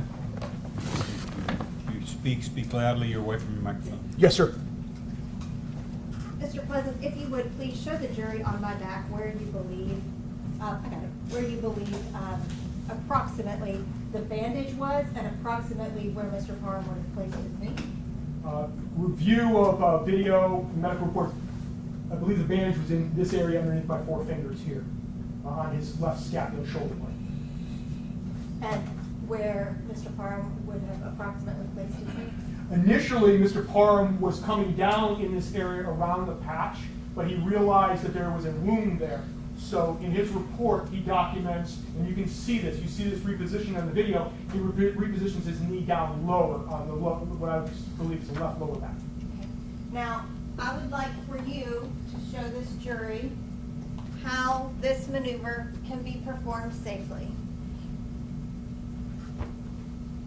If you would please come to my left side. Yes, ma'am. So at this time, Mr. Freeman was restrained, handcuffed behind his back. Okay. He was partially restrained. He had just assaulted Deputy Lawson. I'm sorry, Deputy Jones. Go ahead. So you see Mr. Deputy Parham comes down initially. He gets his wide stance. He's walking around. He finds his opportunity, and he comes down. He doesn't drop. It's controlled.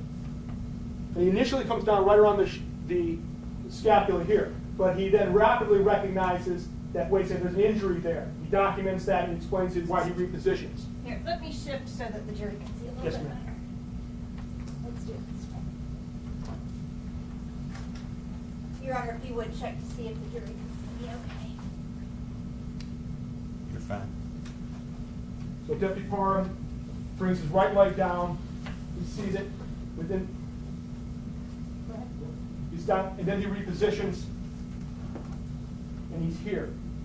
I'm starting a 4-minute timer. So please explain to the jury why this is an effective technique. So this is an effective technique, for example, is if I can take off pressure and there's no real pressure, but if the prisoner was to begin to become more combative, I can roll up, and I've got a little bit more control on them. I've got control. I have my hands free. So if you want to hand me something, I've got that. If I need to grab my radio and say, hey, we got a, we have a situation here, I need an extra set of hands, send me leg irons. We have that there. I can position myself, go, shift my weight where I need to, take my position where I need to be. You have that flexibility. Now, Deputy Jones is still back here initially. Deputy Jones wasn't able to remount, go back to the mount. The mount was the ideal position to keep him under control.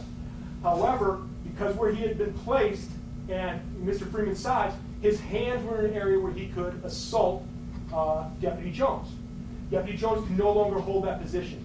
This became the best position for control once Deputy Jones was no longer able to stay in his original position. So Deputy Parham, in this case, bought the prisoner, meaning he will be the one controlling this prisoner until such time as they get him ready to move into a different status, which is like move him into restraint chair. Now, as you just showed, you can readjust Yes, and ma'am. move. You're fine, I'm fine. But that's something that you can do in this position to try to maintain control, but also minimize weight being placed so that it has the most effective placement. Yes, and it also keeps my eyes, I'm talking to the jury, but it keeps my eyes here. And why is that important? So I want to be able, I have a responsibility here. We have to be hyper vigilant. Want to make sure that you are in fact still breathing. We have, I can't see, I'm breathing, we've been fighting, but I've got to still keep an eye on you to make sure you are in fact, everything is going the way it should be. So I'm watching the rise and fall of your back. I'm watching to see if you're moving air. I'm feeling, is this person still, conscious? Are they semi-conscious? Can you feel me breathing through your knee? You can if I watch it. So if I like, I can feel the rise and fall of your chest through there if I'm conscious to it. But if I keep my eyes on you, that's my best bet. If you laid a hand on me, would you be able to feel it Yes. as well? Yeah. Does that hand add any extra weight to this position? No. Though sometimes it would not be unreasonable for an officer to watch from the viewpoint because they put their hand on it, it's going to burn because it's covered with OC spray. And is this something, this is consistent with your training? Yes, ma'am. And it is consistent with the training that you reviewed for Mr. Parham? Yes, ma'am. It's consistent with training that is utilized across the entire United States?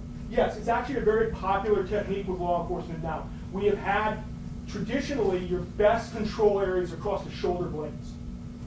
But that has become, we have had injuries to detainees, so it's better now to be lower in this position. Are there techniques trained that involve two knees? Yes, ma'am. Are those considered more dangerous? Yes, ma'am. If she was exceptionally combative, and I won't do it here, I would roll my left leg up here and roll this one out, and I would big pin here with both my knees. One on her left shoulder blade, one on her left, to keep her down, or not come back. The move that you are showing the jury right now, is that consistent with what you saw in the video? Largely. Deputy Parham, he's more in a higher stance, with a little bit wider, but yes, largely consistent. Okay. And you can go to the higher standards, okay? I told you, I'll tell you if I'm not. Okay, yeah. And so when you're talking about hypervigilance. Yes, ma'am. And monitoring. Yes, ma'am. Those things are important, because this is not a comfortable position, right? No. Is this a deadly position? It is at Those risk. circumstances? There is a risk. There's no restraint position and there's no control position, which has zero risk. We don't take people under control because we want to. We take people under control because we have to. There's no law enforcement technique that is absolutely zero risk in this case. And one thing I do want to make clear, because I didn't realize it until we practiced this, when you have this knee technique, if you can go up high, you are still over my arm Yes. as well. Yes, ma'am. So my arm is getting part of the weight in addition to my chest. Yes, ma'am. And is that significant as to the placement on the lower back versus the upper back? It can be more painful. If I come down on your arm, it can be very painful for you. Okay. But does it, is it anything in the training that says that kind of? It's kind of, it's unavoidable. The arm is going to be pinned underneath me when I'm in this position, that I'm going to have control of that. So it is, where you see this technique you used originally was for handcuffing, where I bring you back, and team handcuffing, I have the arm pinned underneath here, and we can get the cuff on that much easier. The clock here. Oh, it's,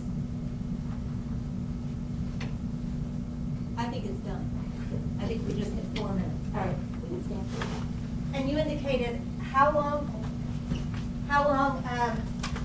thank you, was Mr. Parham on Mr. Freeman's? 3 minutes and 41 seconds is my recollection, ma'am. And I mean, like, you were placing weight on me, right? I was? All right.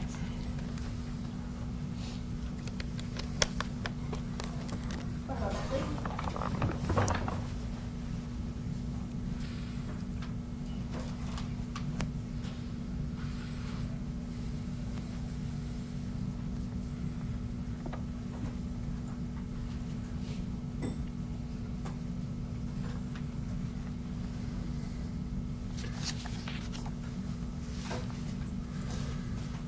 My dad wants me to do it again for 1 second to show the other view. So if you could, please do it one more time so the jury can see the other perspective Okay. from the other side. So here, stance. You see Deputy Parham's moving around.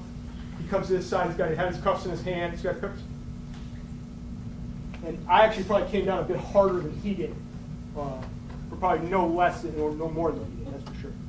Or no less than he did. Is everyone in the jury able to see? Yes. Okay. You want to come up? Sure. Yes, ma'am. Okay. Thank you.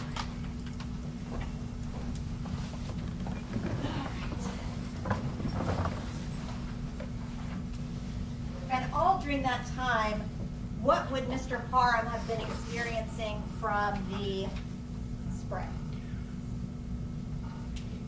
Depending on how he responds to it, his eyes would have been blurry, would have been tearing heavily, may or may not had to blink through to kind of keep his vision, would have been struggling for respirations, though Mr. Parham, from a breathing standpoint, might have been a little bit better off because he had pulled up his mask to cover his nose and mouth. But his eyes, and he was not wearing gloves, so his hands would have been very much burning at that time. Now, as you did when you were on me here, what did you see as far as Mr. Parham's adjustments in the video? He makes the initial adjustment where he first comes down with the knee, recognizes, based on everything I've reviewed, recognizes that there's a wound present, moves lower, and then he seems to maintain control, but I don't see any significant amounts in reviewing the video, and it's tough to see. I don't see him applying more weight. It seems to be, once he's in position, he seems to be fairly comfortable with what he has achieved.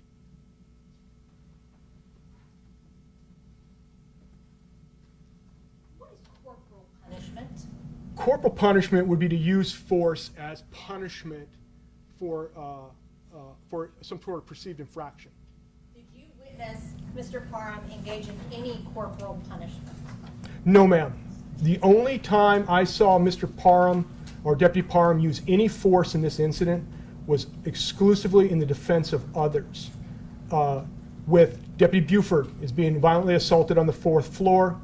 He sees that. He's prepared to intercede. He steps in, deploys his one deployment of OC spray and a roundhouse kick to free Deputy Buford, and then escorts him away. That's the second person that he has escorted from the scene.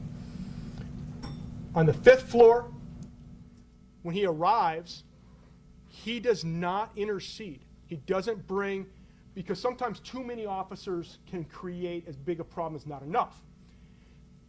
Deputy Parham doesn't intercede. I don't hear audio. We don't have audio on it, but he's moving around the arrest scene where they're bringing him back into custody, assessing things, likely communicating or being communicated with. The end, he doesn't take any action until Deputy Jones is assaulted, in which case then Deputy Parham brings his knee in, doesn't punish by weight. He simply brings his knee into a position to facilitate control over Mr. Freeman.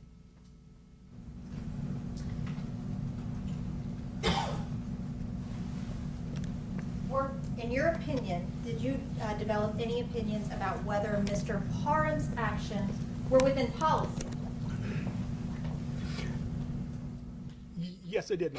What are those opinions? Mr. Parham's actions fall within the policy for the Shelby County Sheriff's Department. Why? He applied the force, and he used the requisite force necessary to achieve his outcome. And then, as soon as possible, this is a subjective analysis. The officer, when you hear the term as soon as possible, move somebody to the recovery position.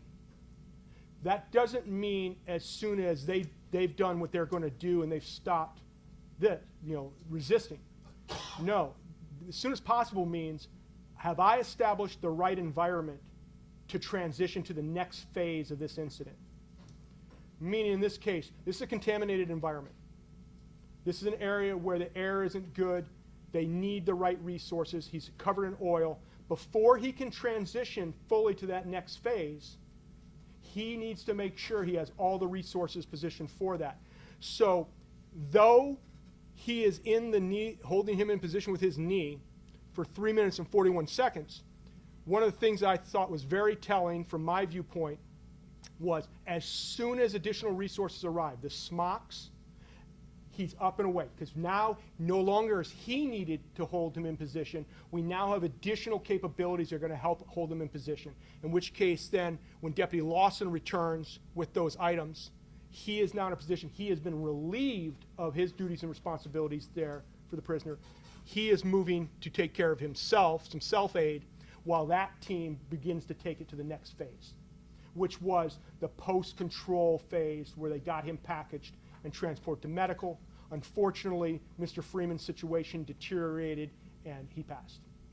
Now, this may have kind of looped into that answer, but were Mr. Parham's actions reasonable within a totality of the circumstances? Yes, an officer similarly trained and involved in a similar type of situation could be expected to operate in that same manner.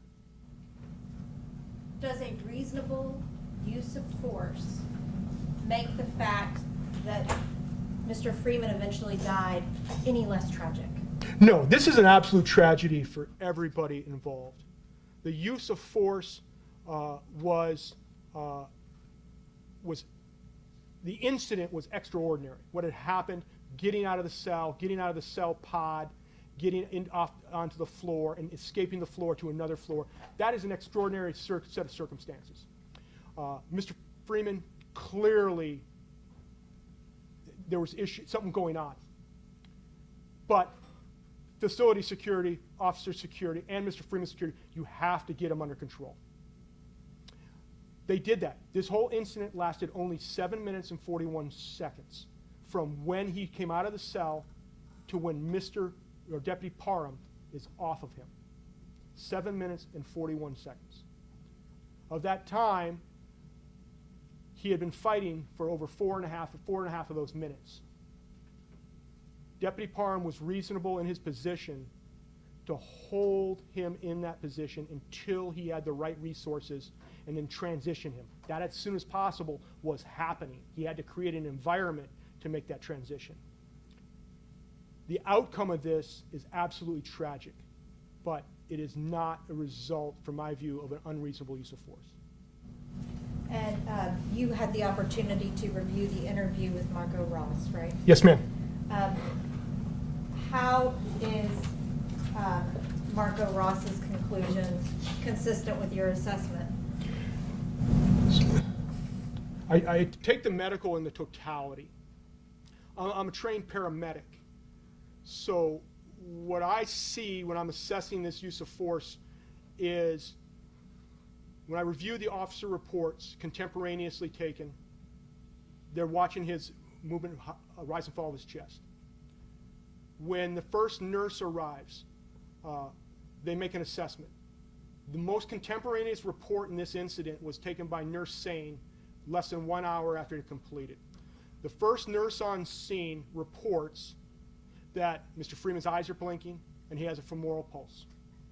That is consistent with the video and the reason that professional nursing staff may not have taken immediate action. They did not perceive a need for that. They continuously reassess him. And these professional nurses do not take any medical action. They bring supplemental oxygen to the scene. That's indicative to me. I watch that very closely. Supplemental oxygen, there's no reason not to give it to anybody unless they're moving air, eat well enough that they don't need it in their professional opinion. That is where the situation unfolds. As they're preparing and they're assessing him, you can see a transition in medical staff several minutes after Deputy Parham leaves the scene, where medical personnel are, in my view, based on being a paramedic, they are sensing a deterioration in Mr. Freeman's state. They get the AED attached, and they get a pulse oximeter attached. Deputy Lawson articulated that when he was there assisting removing the shackles, handcuffs, and leg irons from Mr. Freeman for the attachment of the AED and the pulse oximeter. That's important because you don't want to shock when they have metal on their body. He was present when the nurse announced that they had a pulse and that the AED, the automated external defibrillator, was not recommending a shock. That's, again, consistent with when I reviewed the medical examiner's reports. That's consistent with Dr. Ross and to some extent Dr. Oliver's reports. I'm not a physician, but that was consistent. From all indications are from officers who are present, responding medical staff, and when I reviewed the General Gallum timeline that was provided. One of the pieces of evidence I reviewed was the General Gallum timeline. That was prepared by the government, and they determined at 4 minutes and 58 seconds that they believed they could see that Mr. Freeman was responsive. At that time, in my review, independently, I was believing that he was becoming less responsive at that time. But that is after Deputy Parham has turned Mr. Freeman over to additional transition care prior to him being transported to medical. Was it reasonable for Mr. Parham to go outside after his portion was, after he stood up, after the coats arrived, was it reasonable for Mr. Parham to proceed outside? Yes, in that sense it would be. He was relieved at the scene. He has essentially been, Deputy Lawson brought the smocks. Other deputies were present. There was a supervisor present. After 3 minutes and 40 seconds, it is not to maintain your balance on that, it's not without fatigue. He'd been exposed to spray. It was not unreasonable that he should be able to do self-aid. They had officers on scene. As Lieutenant Cleaves mentioned yesterday, there was many officers on that level. And for him to be able to move to do some self-care would not have been unreasonable because he's no good to anybody if he can't take care of himself as well. But he'd stayed engaged longer than anybody else in this incident. What, if anything, did all of the officers not immediately jumping into CPR tell you based on your training experience? So all the personnel are trained in CPR and first aid. The one rule of thumb that is a cardinal rule is you do not do CPR on breathing patients. If your patient is breathing, they're moving air, they don't need CPR. They're not going to start CPR on an individual that doesn't need it. That can cause greater injury. In this particular case, their actions reflect that their assessments was that it wasn't necessary from their viewpoint. Now, they are not medical professionals. They are correctional officers who have been trained to do this, but multiple officers had the same assessment, as well as nursing staff. And registered nurses were the highest medical care there initially on scene. And they would have, at that point in time, they would have had a leadership responsibility for controlling the medical outcome if they saw their orders would have carried weight. As part of your review, you indicated that you reviewed personnel records. Yes, ma'am. What, if any, disciplinary write-ups did Mr. Parham ever have in his personnel file? I don't believe there were any, ma'am, that I don't believe there was any disciplinary write-ups for Mr. Deputy Parham. That's all I have. Need a recess? All right, ladies and gentlemen, let's take a restroom break. Be back with you all in a few minutes.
Pleasant, my name's Glenn Funk, I'm the district attorney for Nashville. We have never had a chance to actually have a conversation, though we have exchanged greetings as we passed each other a couple times in the hallway this week, is that right? I think that's right, sir.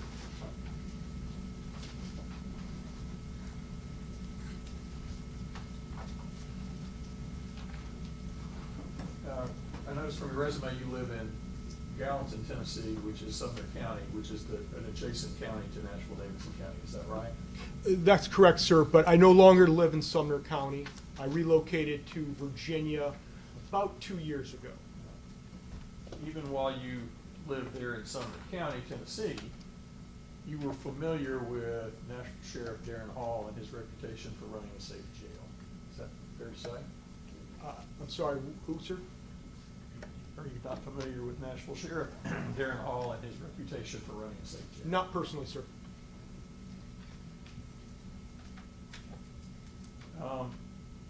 You were in court when Paul Miller testified. Yes, sir. Were you not? You got to hear him to be qualified as an expert in use of force. I did, sir. You understand that he's worked for 10 years in corrections in Davidson County Jail, and been a use of force trainer for 4 years.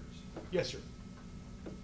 As someone who is an expert in use of force, were you aware of Paul Miller before this trial? I was not. Well, sorry, sir. I became aware of Mr. Miller in the run-up to this trial as part of my preparation for this trial. And you are aware that he has an excellent reputation in the corrections community?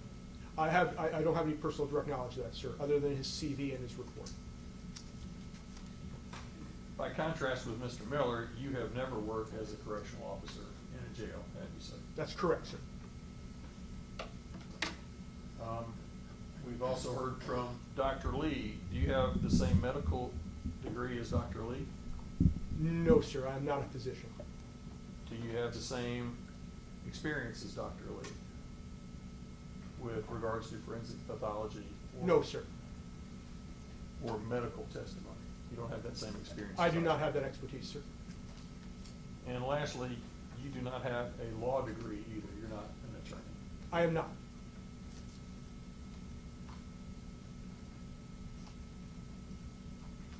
Are you familiar with the Institute for the Prevention of In-Custody Deaths? Peripherally, sir. Okay.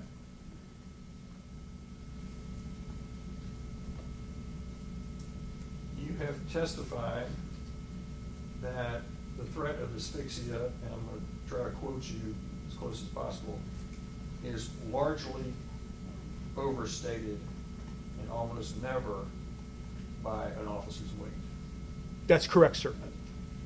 And yet, the Institute for Prevention of In-Custody Deaths, are you signed up for their program for next month, Clearly Established Law on the Reasonable Monitoring of Signs and Responses to Asphyxia, an instructor program that will be conducted on September 29th? I'm sorry, sir? Were you even aware that the Institute for the Prevention of In-Custody Deaths is having a training next month on clearly established law on the reasonable monitoring of signs and responses to asphyxia, an instructor program?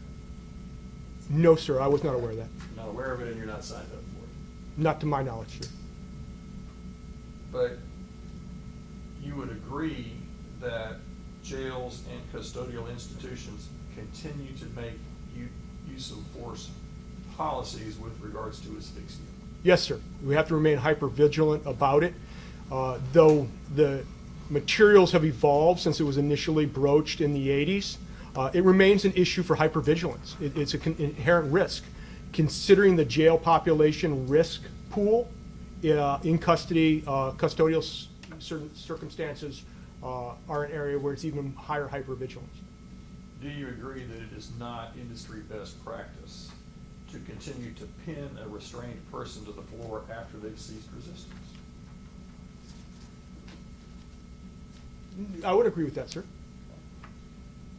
And in fact, asphyxia from the Shelby County Sheriff's Office is addressed 3 times. You've reviewed their use of force policy, haven't you? I am familiar with their use of force policy, sir. It says clearly Inmates may not be placed face down in a prone position while in restraints because of the possibility that they may be unable to breathe properly and asphyxiate, deprive a person of oxygen, usually leading to unconsciousness or death. You're aware that it says that? I am, sir. It said that in 2022, didn't it? Your Honor, I'd ask that he be allowed to finish his answers. That'd be fine. I'm also aware of the following paragraph, sir, where it says if he has to be placed into that position, he needs to be continuously monitored and repositioned as soon as possible. Well, actually, the next paragraph is if an inmate must be placed face down in a prone position, he or she must be observed continuously by security staff. Apologize, sir. I wasn't reading the screen. That's okay. Next screen, we're going to get to what you want to Yeah. talk about. Inmates may not be placed down in a prone position while in restraints because of the possibility that they may be unable to breathe properly and asphyxiate, parentheses, deprive a person of oxygen, usually leading to unconsciousness or death, close parentheses. It says that, doesn't it? It does? And then, if an inmate must be placed face down in a prone position, he or she must be observed continuously by security staff. Yes, sir. Is that what it says? Yes, sir. Okay. That's a fair reading of exactly what's in their policy. Correct, sir. Let's go to the next one. Employees must exercise great caution when placing their body weight on an inmate in the face-down position and must ensure that the inmate is able to breathe effectively. Once staff has gained control and the inmate is compliant, this position must be changed as soon as possible. Is that what it says? Yes, sir, it is. All right. So even Shelby County in 2022, when this happened, was very conscious of the fact that putting weight on somebody in restraints on their back could cause asphyxiation. It remains an area for hypervigilance, sir, yes. And still is today. Yes. This is not an area that's largely overstated, at least in policy, if not in practice, by the Shelby County Sheriff's Office. Their policy still says this, right? I'm not sure if that was a question, sir. I apologize. All right. Is it fair to say that in policy, if not in practice, the Shelby County Sheriff's Office still treats this very carefully? It is clearly established in policy, sir, yes. All right. The next thing I want to talk to you about is what happened on the fourth floor that day. Yes, sir. All right. We're not going to go to the fifth floor yet. We're going to stay on the fourth floor for a minute or two. All right. There's no question that Gershun Freeman runs out of his cell, right? They didn't ask him to come out. He runs out of his cell. Yes, sir, but it wasn't a run. It was a violent assault on two deputies. And when he runs out of his cell, you call it a violent assault. Does he actually ball up his fist and punch one of the deputies? I don't necessarily discern that, sir, but it's not necessary. In custody, he is not allowed to touch a correctional officer. You cannot put hands on a law enforcement officer. His mere presence touching them is an assault. The means in which he exited his cell and struck those officers and engaged those officers is a felonious assault in an in-custody situation.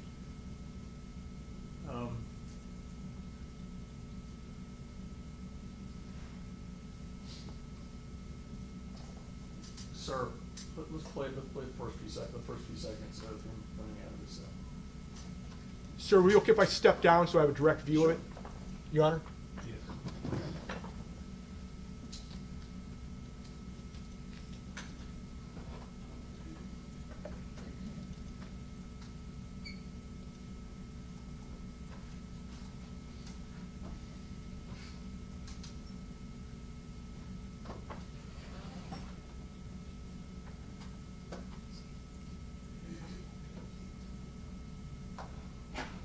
Let's watch when he runs out.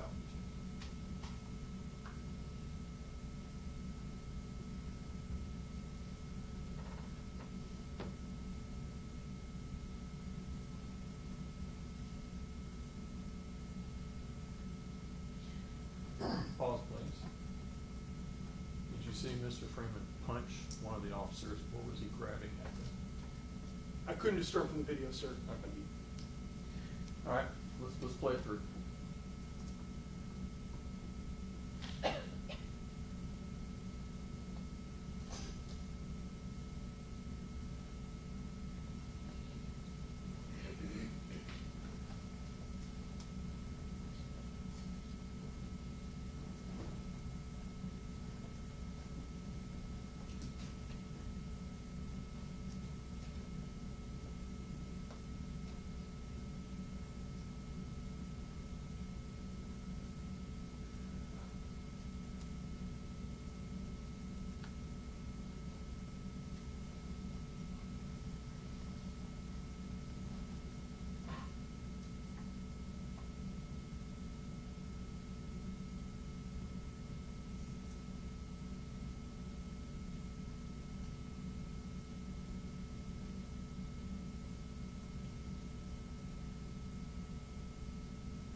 Mr. Pleasance, Yes, sir. you've now reviewed this again. Here with this, you've now reviewed this video again with the jury, and you moved around so Yes, you can sir. see it Yes. up close. But on direct, you did not show any clips to this jury where Gershun Freeman balled up his fist and punched anybody at any of the times on the fourth floor, did you? You didn't show any clips of that, did you? Did you show any video? No, clips no, of sir. Mr. Freeman No, sir. actually punching somebody on the fourth I'm a floor? witness. I don't control the trial, sir. Right. Right.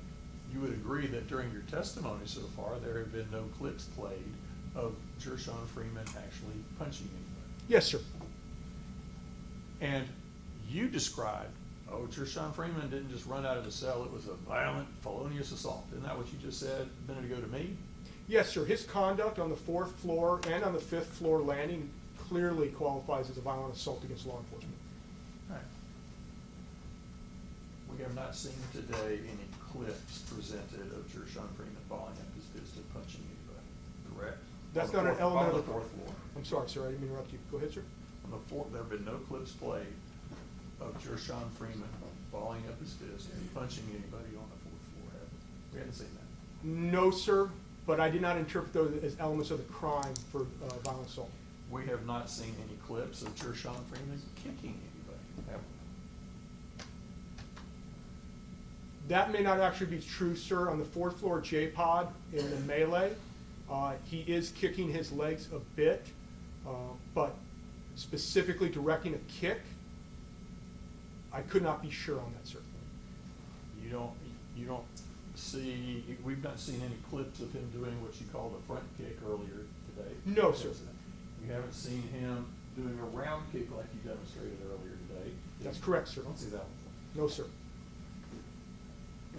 We haven't seen any clips where Gershun Freeman disarmed a corrections officer of their spray? We don't see that on this, do we? We do actually, sir. So in the totality of circumstances, when we see the fourth floor hallway, and we initially see Deputy Parham approaching with the green halo. Sir, if you could put it back up, I could walk us through. Sure. And you see spray go across the camera lens, what appears to be a rust-colored spray across the lens. We'll play it. 3 deputies, including Deputy Parham, identified that was the moment when Mr. Freeman had gained control of a deputy's OC and deployed it against staff. That explained why Deputy Elliott was being escorted away by Deputy Parham, and that also explained, gave some credence to why the deputies were moving away from that area at that time. So yes, sir, I believe that's the time, based on totality of circumstances, of when that incident occurred. You asked me to cue it up. Yes, so sir. We've got it queued back up. Let's go all the way back to the beginning. May I step down again, sir? Yes, you may. Thank you. Feel free to say when you see Gershun Freeman disarm any officer of their spray. I won't be able to say that I see him disarming. Okay. I'm basing it on the totality of circumstances and the witness statements of other involved officers that what happened outside the camera's field of view. The issue is the camera is only one perspective and it's a fixed point. Each of the officers have their own.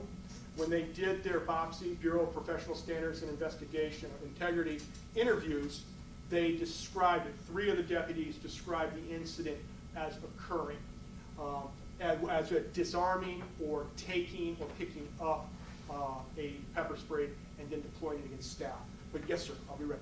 All right, so if their statements to their own internal affairs, that they would not sit down with TBI and they would not sit down with us, was a self-serving statement where they just said this, that cannot be verified by what you see in the video as far as actually seeing him disarm a deputy. No, but I have to take issue, sir, with your position as self-serving.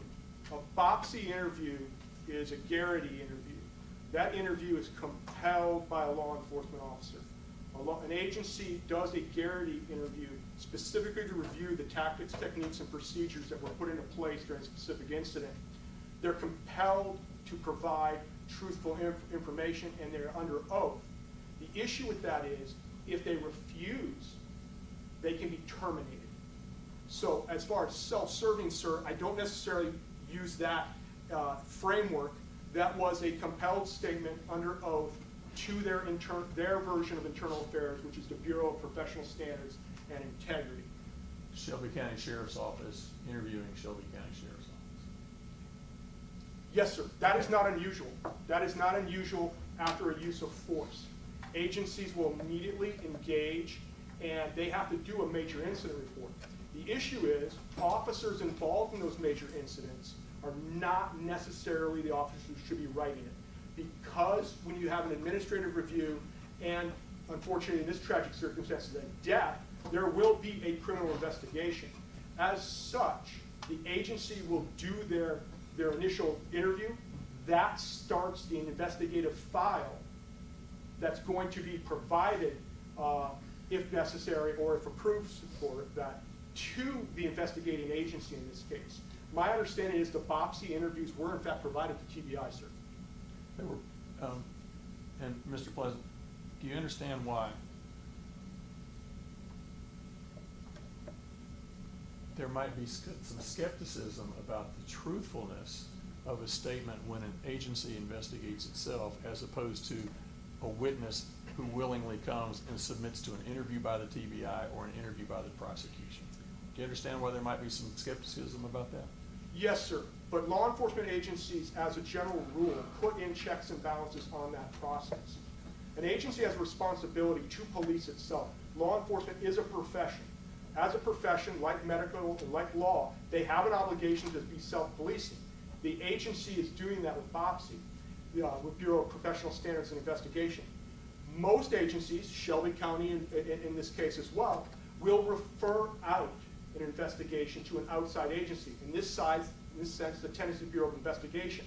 In my old agency, if I was involved in a critical use of force, it would be referred to the Federal Bureau of Investigation to investigate my activity, but my agency would still conduct a Garrity interview. Right. But you're aware that those folks refused to actually submit to a TBI interview? Objection, Your Honor. The TBI had these reports. They have the statements. You understand it's different. Judge, we do need to approach. Yeah. Come on up, please.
Mr. Pleasant, do you have any personal knowledge that any of these folks that gave Garrity statements to their own agency ever agreed to sit down with the TBI and be interviewed by a TBI agent in this case? No, sir. I only saw the TBI reports as written. Okay. So I think you wanted. Yes, sir. Have you conceded that you cannot see Mr. Freeman take any spray away from anybody? You conceded that. Yes, sir. That's based on the totality of circumstances, but I did not see in my review of him physically taking that. And have you conceded that you do not see on this video Mr. Freeman with a can of spray spraying it on or around anyone?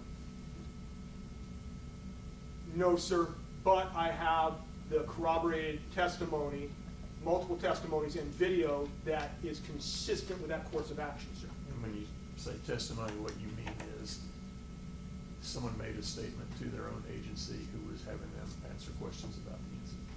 Is that right? They were compelled, yes, sir, but they were compelled statements, and there was an expectation of truthfulness. Okay. If we could go to the slide about. Do you need me here, sir? No, sir, Apologize. you can have a seat. Thank you. the slide,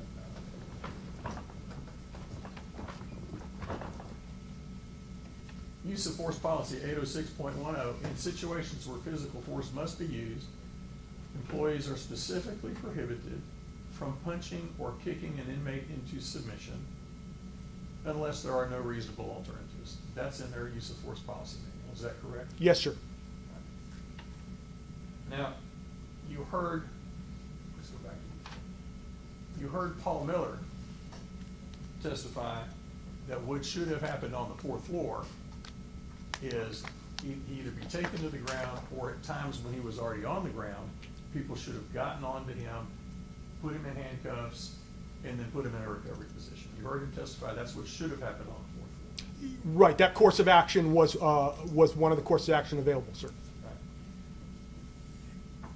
Even though we haven't seen Gershun Freeman do any hits, kicks, stomps, or sprays, what we see is multiple Shelby County Sheriff's Office correctional officers hitting Mr. Freeman, kicking him, stomping him, and spraying him. Isn't that what we see on the 4th floor? There is a considerable melee on the 4th floor J-Pod, yes, sir.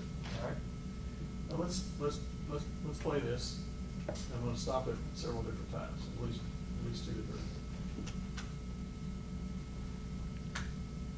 I apologize, sir. I'm going to step back down again if you're okay. Just That'd be great. Okay.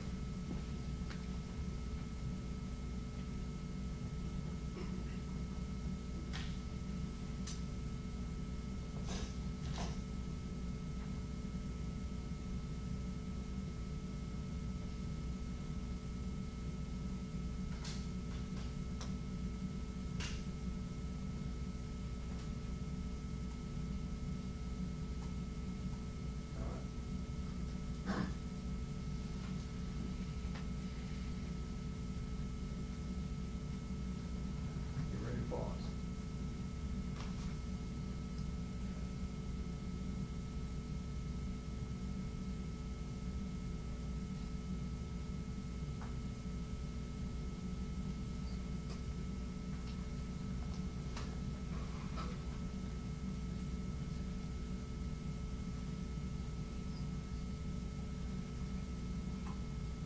All right, pause. Well, let's go forward 3 or 4 more seconds.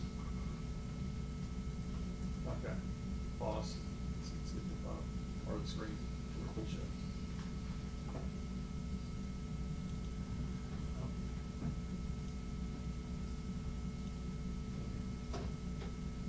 Now, there were a couple other times when you could see briefly Mr. Freeman on the floor, but here's the first time where someone from the sheriff's office actually is trying to grab his legs because he is down on the ground at that point. Is that right? yes, sir. Is there any way to get that on the bottom of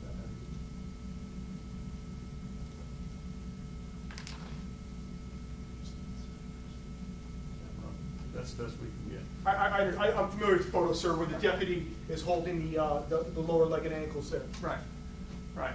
And if they had just put the cuffs on him and the restraints on him at that point, they could have rolled him into a recovery position and we could be done right now. Yes, sir. The 4th floor use of force is not ideal.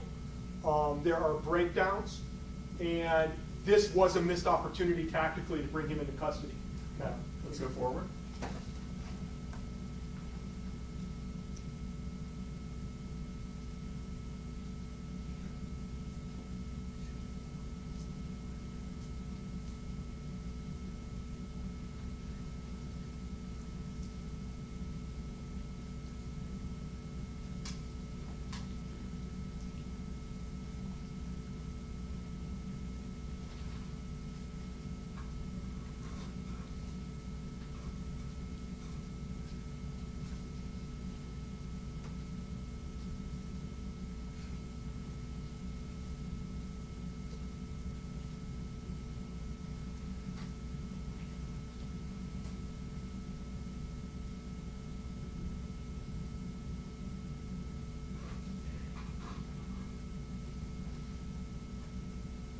Pause. Okay. Let's back up 10 seconds.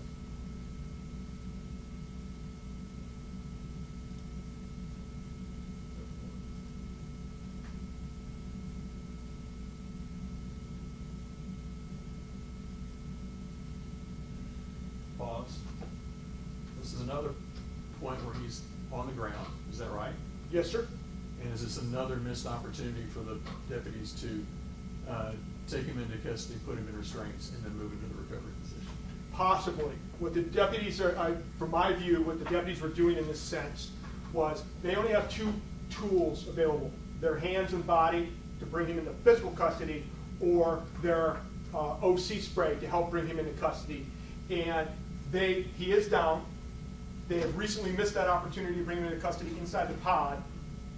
And he's down here, but it looks like this deputy here has decided to deploy OC spray in an idea to get him to comply prior to having to make contact with him. As he is contaminated, he is physically resistive. Their expectation and hope, is that he will pain comply in the position, and they can bring him into custody safely. That was my interpretation of the actions happening here, sir. You heard Paul Miller say that once he's on the ground, they should have just got him into restraints, put him into the recovery position when he was on the floor on the floor. Did you hear him say that? Yes, sir, I did. And I think the one thing to keep in mind is we cannot, I'm a trained use of force investigator. This is what I do professionally for a long time. Hindsight isn't a tool in this. We have to interpret it based on an officer in a similar level of training, in a similar position, and what they might have done at that time. Getting on board on top of him is a course of action that is, Mr. Miller is not mistaken. It is a technique that could have been used. However, they're not being unreasonable in trying to gain additional pain compliance with the OC prior to bringing him into custody. First of all, let's talk about pain compliance. Yes, sir. We've just seen him in 4J. They've done pain compliance with the spray, right? Yes, sir. They've done they've done pain compliance by hitting him, correct? The striking is not necessarily pain compliance as much as a combat against resistance. They did pain compliance by kicking him, correct? Again, sir, there is an element of pain there, but that may not be the desired technique that they're using it for, or the outcome they're They using. did pain compliance by beating him on the head with a metal object, the OC spray can. No, sir. In that case, Ebony Davis has been attacked by Mr. Freeman and is being physically bitten. She stated in her reports that she was fearing for her life, in which case she was reasonably justified to use an improvised impact weapon to attempt to save her life. She was being bitten, she was choking under the spray, she was underneath the melee, and I've reviewed her medical records as well as her statement to that effect, sir. You just said she was underneath the melee, but she was the one that was standing and Mr. Freeman was on the ground. If we Is go that back, correct? sir, you can see when he has her down and is biting her prior to her colleagues bringing her back to her feet. Well, let's watch it then. You say that's it.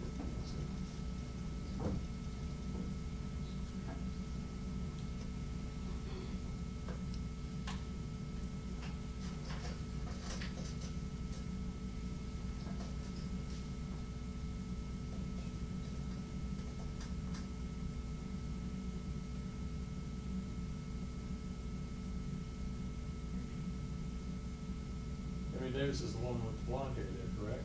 Yes. I had a recollection that she was more down on the ground than she was, but she does articulate she is being bitten. My recollection is not as, I think she's down there, but she was being bitten and felt she had to strike with the improvised impact device. That's according to Ebony Davis, but Ebony Davis has not testified in this trial. You're aware of that? I have reviewed the TBI investigative file, and that information was included in that, sir, as well as her medical records. And are you aware that Ebony Davis has never subjected herself to cross-examination by the state? I'm not aware of that, sir. No. Are you aware that she's never sat down and interviewed with the TBI? I'm not aware of that, sir. Are you aware of any interviews she's given to the state? I've seen the reports included in the Tennessee Bureau of Investigation case file. Have you seen any evidence that she actually sat down with TBI agents to do an interview with them? Not to my knowledge. Not to your knowledge. Okay. So let's go forward.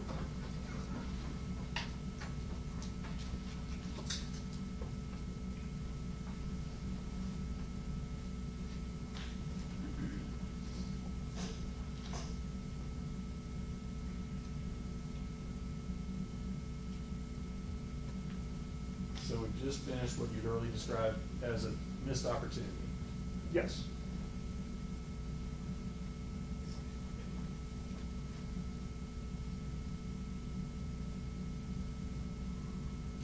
You ready to pause?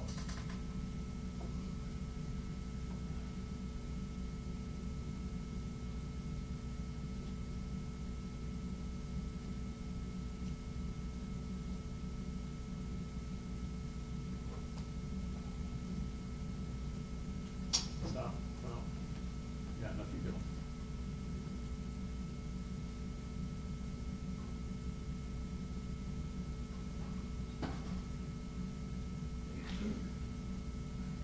Stop. All right, now, Mr. Pleasant, you testified that correctional officers only have two things that they can use, the spray or their own physical force, right? Hands-on techniques, yes, sir. There's only two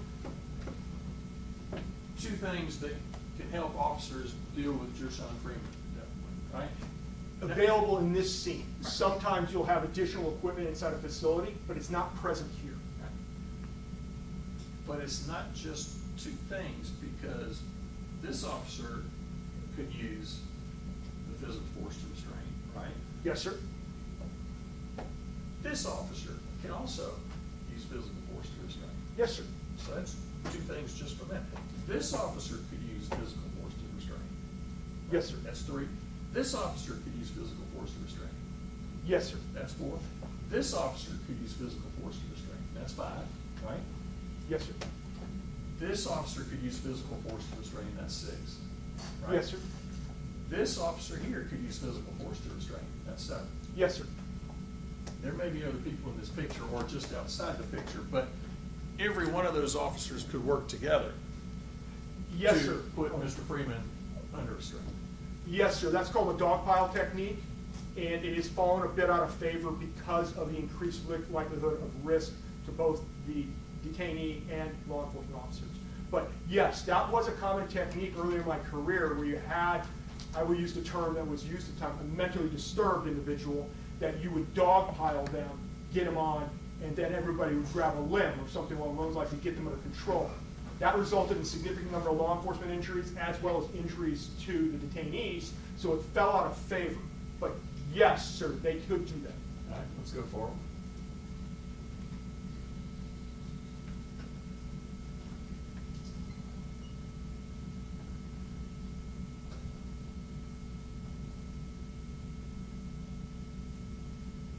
At that point, Captain Green has just thrown Mr. Freeman, stop it, please. At that point, Captain Green has just thrown him to the ground.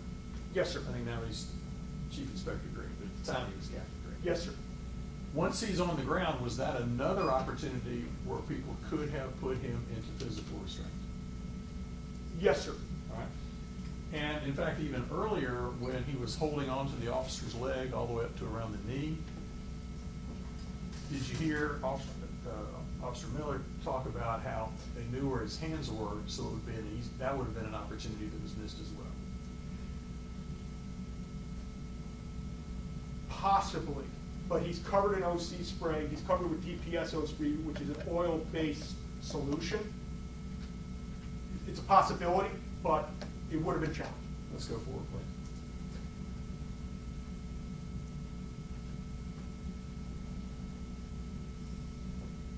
Pause it. Right there. He's lying on his stomach, right? Yes, sir. That is probably the second missed tactical opportunity on the fourth floor. There was the one in J-Pod. And now there is this scene here where Captain Green articulated that he had an intent in his report, his viewpoint of it as it was happening, and his actions would appear to be consistent, was he was going to go to the ground with the subject, but he had caught overspray, either from Deputy Gibson when he discharged or another deputy, and he felt he was immediately blinded and wasn't able to follow up. That opportunity to bring him into custody did exist. Circumstances resulted that they did not follow up tactically. So there were these others in between, that first one there in J-Pod and this one, that you're saying may have been missed opportunities, but these two were clearly missed opportunities. Yes, I believe the J-Pod with the two ankle grab and the takedown by Captain Green, yes. The fourth floor use of force is not ideal. They did not have control, they weren't effective following up, they were overcome by the DPS, which is exceptionally strong. And as we talked about with Mr. Wilhite, one of the investigators that had to have a code white called when he's tested, they're overcome by it and they're not necessarily following up tactically the way ideally they would like to. But given the circumstances, totality, the amount of force that's being needed to be displayed, it's not unreasonable for them to leverage their tools as of OC. Let's go forward.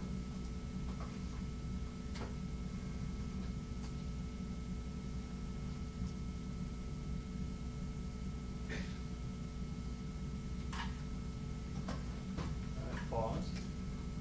At this point, he's holding someone's foot, is that correct? Yes, sir. And did you hear Officer Miller say that that was another missed opportunity to go ahead and put him under restraints? I don't recall that specifically, sir. All right, let's go forward.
I'm gonna click after that. See what the road's like.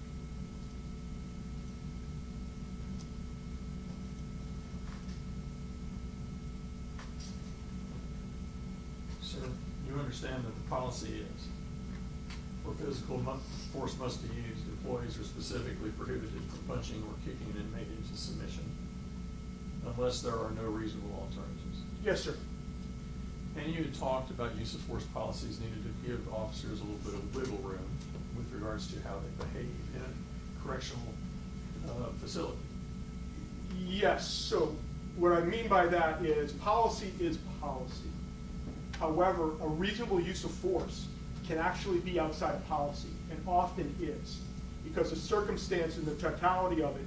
Remember, I talked about the law and what is reasonableness and what policy is within that. So when I talk about that flexibility, it's understanding that an officer may violate a policy in the course of a reasonable use of force based on the totality of circumstances. So, you heard Officer Miller testify, Paul Miller testify earlier this week. I did, sir. And he talked about punching and kicking an inmate into submission. Did you hear him talk about that? I recall, yes. I don't recall all of his testimony. And he said that best Mayor, practice. I'd ask that he be allowed to finish his answers. Did you have something else? No, I'm good, sir, thank you. All right. And did you hear him use the term grappling? Yes. Okay. And so a grappling would be essentially not striking somebody, not trying to beat them into position, but grab them, get them under control, and get them into cuffs, and then into the recovery position. You Yes, already sir. talk about grappling. Yes, sir. Even you have identified several places on the fourth floor that grappling had just been used. They could have gotten him into restraints and then into a recovery position without having to kick him and hit him and try to punch him into submission, right? Yes, sir. But again, under reasonableness, to grapple with him would mean to physically close with him body to body. He's contaminated with OC spray. They are already contaminated. They're choking, they're burning, their eyes are watering. To grapple would mean for them, with him being covered in oil, to wrap up with him and try and wrestle him into submission. He's demonstrated in fourth floor JPOD that he's able to work through the officers, to move through them at will, fight his way through. So grappling is a technique, but the idea to leverage their OC and to leverage, kicks and strikes to get him into position are not unreasonable, sir. All right. And once again, you said he was fighting his way through, but you never saw him throw a punch or do a kick. I could say, sir, yes, that's correct. I could use the term he assaulted his way through, meaning he wasn't striking, but he is resisting law enforcement. That is a crime. He is there for a reason. They have a duty and responsibility to maintain control of him as well as their facility. He cannot resist them. To resist them physically is a crime. That is what he is doing. He's fighting through them. They have an obligation and a duty to act to bring him into control and custody. Is it also consistent with somebody who's just trying to get away from the people that are punching you? Yes, sir.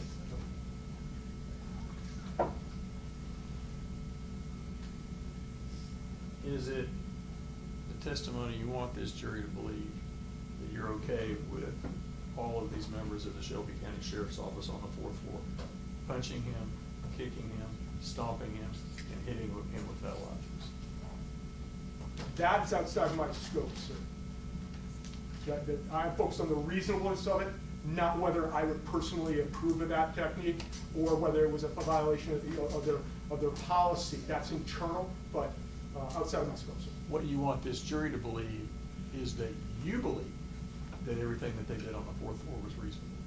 Yes, sir. Based on totality of circumstances, the actions of Mr. Freeman, the results of their previous actions, meaning every time they deployed pepper spray, they were expecting him to comply. They do not have an obligation to continually to use poor techniques that are not working. They are allowed to escalate, and they did that in this case, sir. But they do have an obligation to follow their policy specifically prohibited from punching and kicking an inmate into submission unless there are no other reasonable. That's correct, sir. That's correct, and my determination was they did not have reasonable alternatives available to them other than what they were using in that moment. But you just said that 2 to 3 officers could have gotten on his back and then got him in compliance. I don't take each of these incidents individually. This is a continuous rolling use of force on the fourth floor. In totality, they were reasonable in their actions, sir. Thank you. Let's go to the 5th floor. So it would be better if I just stayed here? That's fine. Okay, it's fine. I'm going to have to play a very short clip of what happens when it first gets on the 5th floor. Thank you. Would y'all push the bench just for a second?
resume cross-examination. Thank you. Mr. Pleasant, before we actually get to the fifth floor, you made several statements today about statements that you found in the TBI file, right? Yes, sir. Okay. Now, all those statements from Shelby County Sheriff's Office employees were statements that I call self-serving, you call Garrity statements, where they were interviewed by Shelby County Sheriff's Office Internal Affairs, BOTC. Yes, sir. Right. You do not have any statements from any of the Shelby County Sheriff's Office employees where those individuals actually gave an interview to the TBI, and that ended up in the TBI report. No, sir, but traditionally, in my experience, it's been that when an agency adopts a statement, it is adopted as their own, hence my referral to it as the TBI reports. Okay, is there anything, other than placing it in the TBI's file, does the TBI give some sort of blessing that, hey, I've adopted this is exactly what happened? No, they're adopting that as if it was the interview that they had in sense conducted, they adopt it as being their interview. Is there verbiage in the TBI file that they have adopted this as their own interview? No. Not that I recall more correctly. I didn't look for it per se.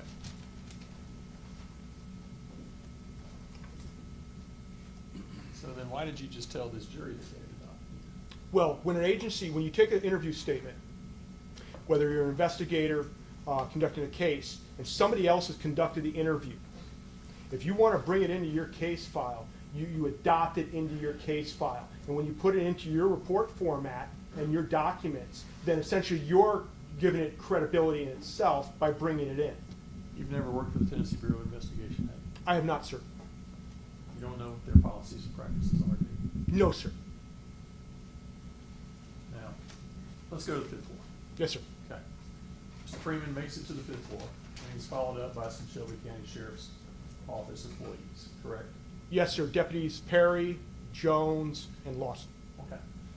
And when he arrives on the fifth floor, he first stands with his back against the wall, correct? When we first see him, he's moving his back towards the wall. I don't know exactly where he makes the fifth floor. It's out of my field of view in the camera. Okay. And when he gets his back to the wall, when the officers approach him, there's just a half second of pushing. And then Mr. Freeman does take his hand and move it in a downward motion at that point. Is that correct?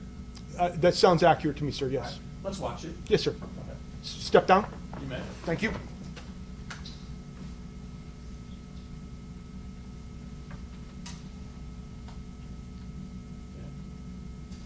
Okay, stop. All right. We can agree, no inmate should ever do that to an officer. Yes, sir. All right. Let's go the next few seconds. Stop. In response, an officer hit Mr. Freeman very hard and knocked him to the ground. Yes, sir. Is that right? He took him to the ground with a strike. All right.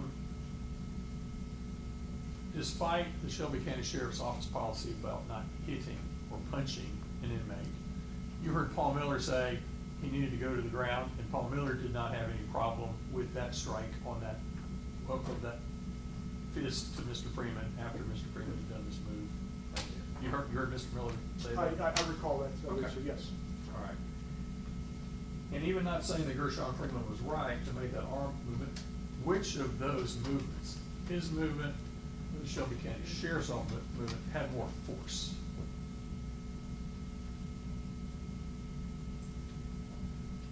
You want to watch it? You want to watch that? No, 5 seconds? I've seen it several times, sir. I believe the Shelby County strike was more effective. All right. Let's play it. Let's play it. Real quick, back it up.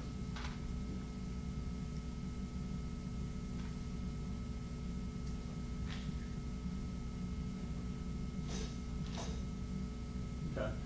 So clearly we can agree it was more effective. Yes, sir. Right? Can we also agree that the Shelby County Sheriff's Office had substantially more force in their punch? It appears to be so. All right. Now, let's go forward for just say, what, focus on Stevon Jones with the yellow halo. Yes, sir. Then stop. You heard Paul Miller describe those movements as stomps. Yes, sir. Mr. Freeman had already been knocked to the ground, correct? Yes. Before the stomps happened. One Shelby County Sheriff's Officer was already on top of him, and the other Shelby County Sheriff's Officer was moving to be on top of him, correct? And then Stevon Jones kind of had his hands up on the wall as he was stomping. Do you want to see that again? No, will you restate the statement, sir, but I believe you're accurate. I just want to make sure that as I'm hearing it. Mr. Freeman is now on the ground. Yes, One of the officers with the white halo has already moved on top of Mr. Freeman. I believe that's Officer Perry, Deputy Perry. The officer in the red halo is moving into position to be on top of him. Deputy Lawson, yes, sir. And Mr. Jones is just finishing his stomps. What, yes, sir. Okay. All right. Did you hear Paul Miller say that Stevon Jones should not have stomped Mr. Freeman in this situation? I did. Is it your testimony that you believe that Stevon Jones was reasonable in stomping him in this situation? Yes, sir. What he's trying to do is get the prisoner to roll into a position of compliance. They want him face down on the ground, so he can't kick. If he's up or on his side, he can kick out. If he's on his back, he can kick up. They want to roll him over. Stomps are not ideal. They're not the preferred technique, but given the totality of circumstances, what occurred on the 4th floor, and now we're on the 5th floor, they have an opportunity to bring him under control, and this time they do not want to give up their tactical advantage. Your testimony is that in your opinion, Mr. Freeman needed stomping in order to get him under control. No, sir. Mr. Freeman is going through a serious mental health issue, it appears to me. He has exhibited a high level of violence, and this is an opportunity to get him in a position where it stops. Right. So he needed to be stomped in order to get him in a position where it stops.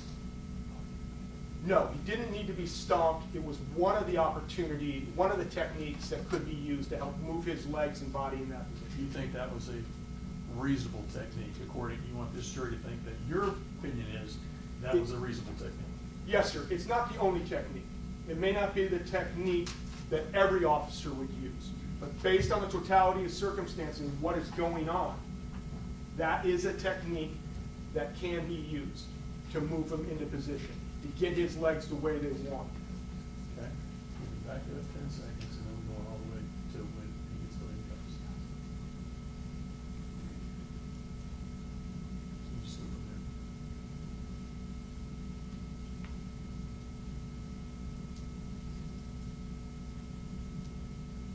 See Mr. Jones holding on to the wall as he was doing this all. I do, sir.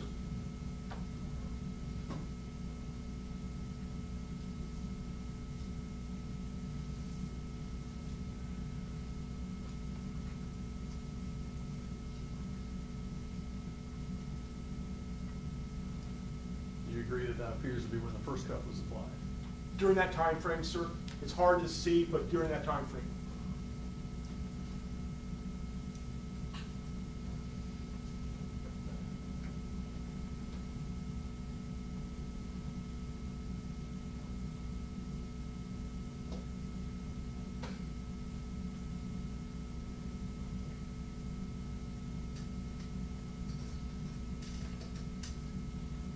Okay, stop. Mr. Pleasant, did you hear Paul Miller say that it was the responsibility of the officers to take him to the ground, to put him in cuffs, and then to put him into recovery position? Yes, sir. And can we agree, at least as to the first two, there's no question they took him to the ground, there's no question they put him in cuffs, and we can agree, can we not, that those were appropriate actions? Yes, sir.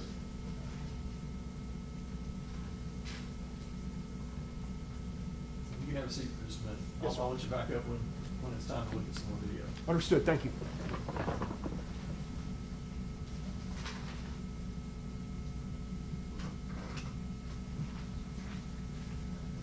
Did you hear hear Paul Miller say that once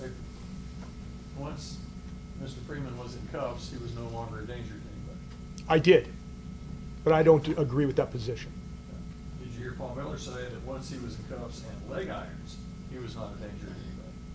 I don't agree with that as well. He's a danger to himself in that point in time. You heard him say that? Yes, sir, I did. I'm sorry. Yes, I did hear him say that. And you disagree with that? I do, sir. Did you hear him say that once Mr. Freeman was in handcuffs and leg irons, that he was in control? With physical presence. So Well, first of all, is that what Mr. Miller said? And Mr. Miller did say that he but was. You disagree with that? I do. Physical control is a human endeavor. Restraints are not control. Humans control. Restraints aid in control. Did you hear Paul Miller say that you can control someone once they are cuffed? Yes. And that you can control somebody once they are cuffed, and while they're in cuffed and you're in control, you can put them in a recovery position. Did you hear him say that? Yes. In fact, did you stand up and see him demonstrate that on one of the members of our office? My view was limited from one position, but yes, sir. Okay. And you do not dispute, but that a correctional officer, once they have somebody in restraints, can have them in control, hands on them, and roll them into a recovery position. Yes, sir.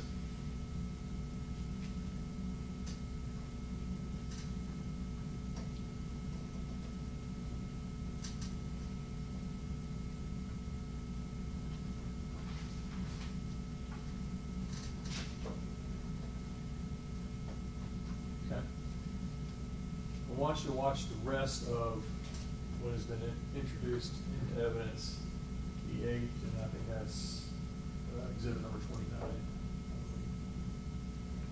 Okay. Just play that, and you can step down and watch it.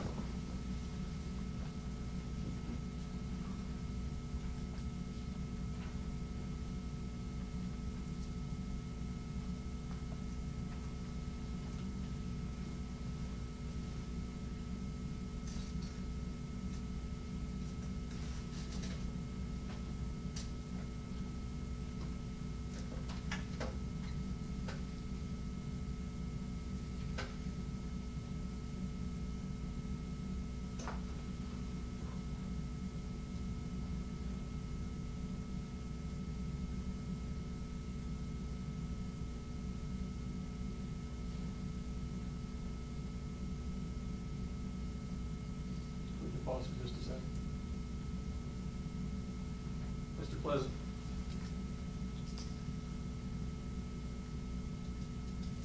Let me ask you this. Yes, sir. You've got people in a prone position, right? Yes, sir. And we've got use of force policy manual that says don't put people in a prone position, and if so, change the position as quickly as possible. Right? That's what use of force policy manual As soon as says. possible. As soon as possible. Yes, sir.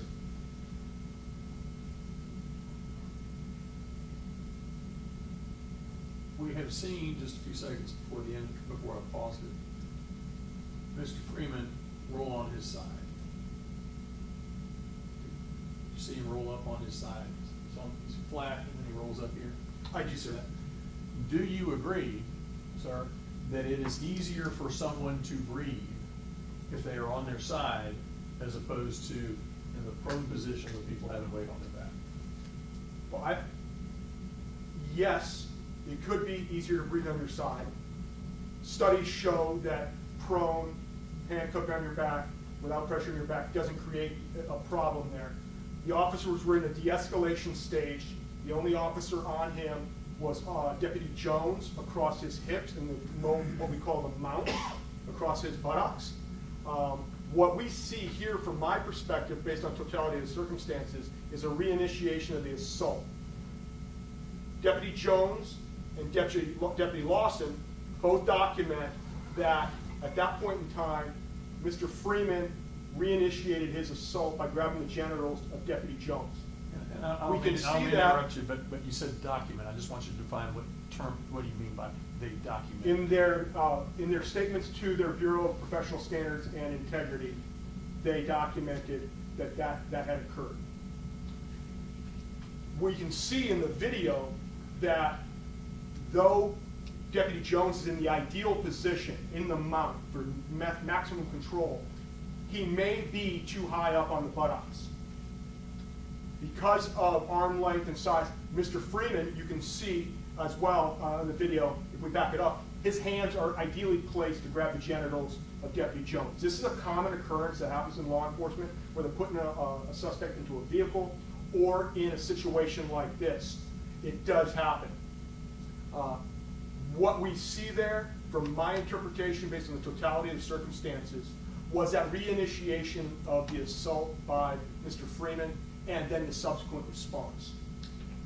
And sir, just as in some of the comments from what people said in their statements to their own internal affairs with regards to Mr. Freeman disarming somebody with spray and spraying people, you could not see that in the video, and in this video, you cannot actually see this testicular assault that you had just described.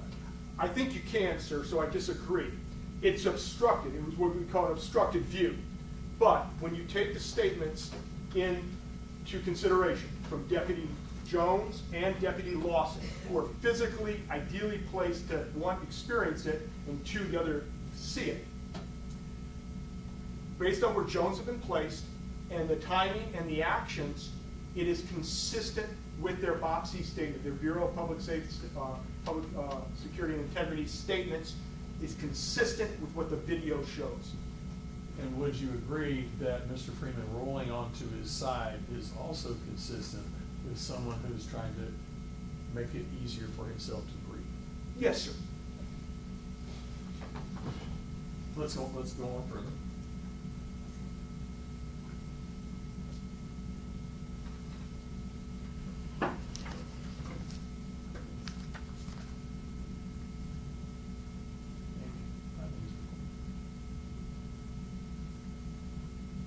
Keep watching. Yes, sir.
Pause it, please.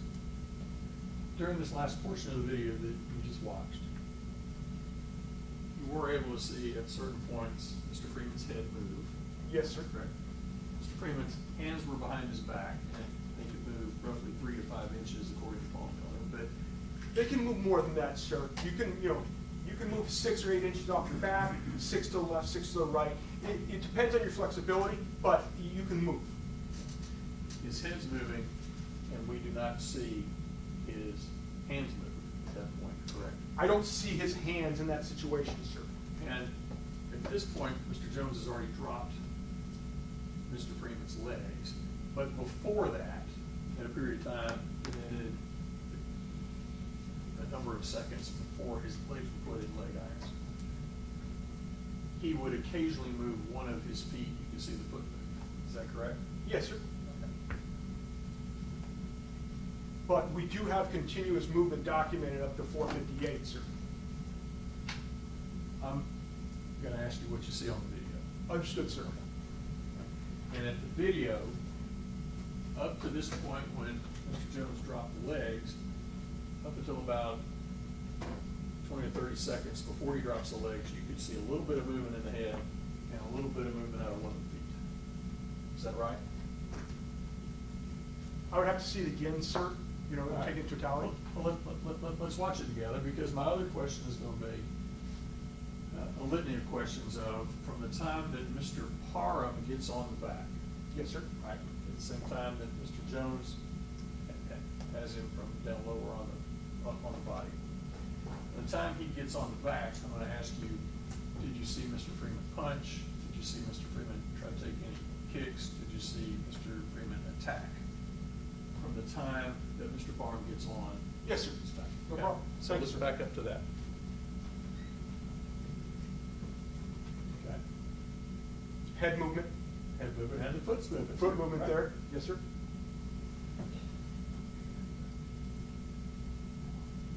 More head movement.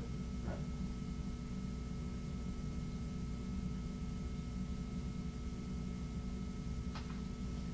Continuous movement.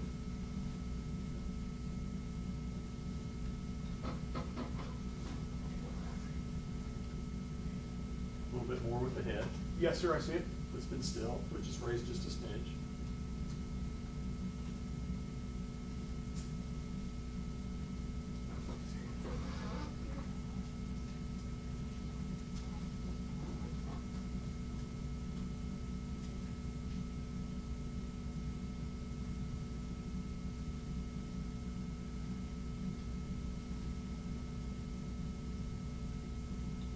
All right, let's pause. Yes, sir.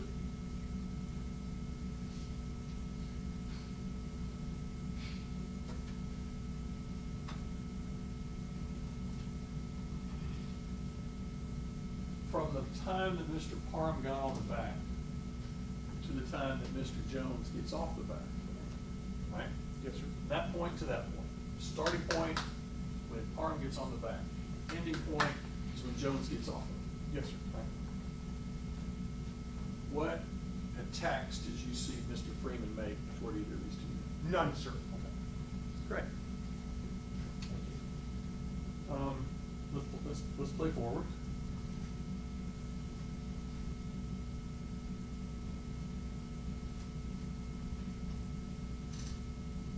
And in particular, I want you to look at Mr. Parham and Mr. Freeman.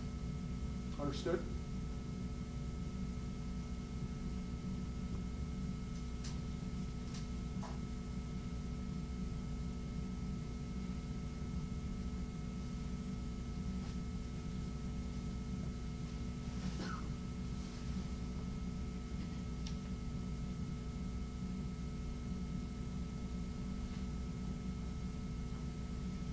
You might be partially blocking one of the jewels. You just 6 inches. away. Thank you. Follow.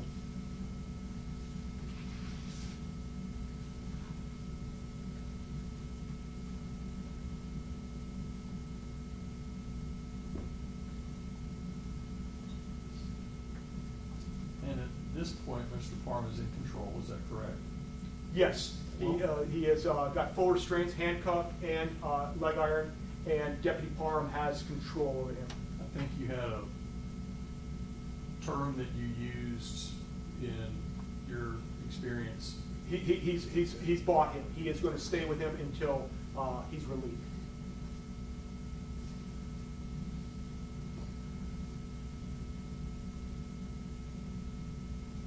The reason behind that, sir, is because he now has the most advantageous position. Where Deputy Jones had it across the mount, that's no longer tenable because of the assault. Okay, he's now off of it. Let's pause for just a second. The other deputies have now brought out a couple of jackets, is that correct? Yes, they call them smocks. In my initial report, I believed them to be, when I saw it first, is they were bringing blankets. And of course, even on the 4th floor, there was a smock in play because that's what he had with him as he came out of his cell. I didn't identify that as that item, sir. He had some piece of Correct. cloth Yes, sir. that he had with him as he came out of the cell, and it was on the floor in the 4th floor. Yes, sir, it was. Okay. All right, let's go forward from here.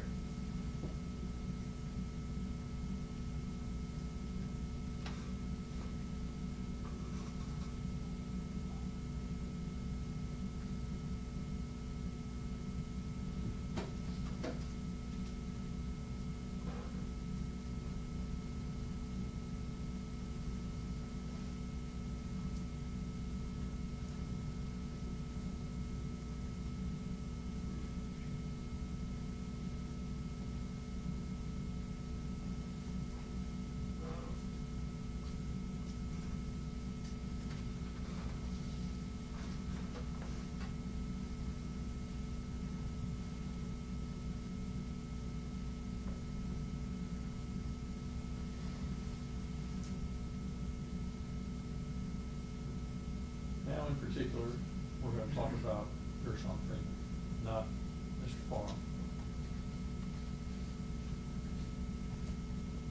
Yes, sir.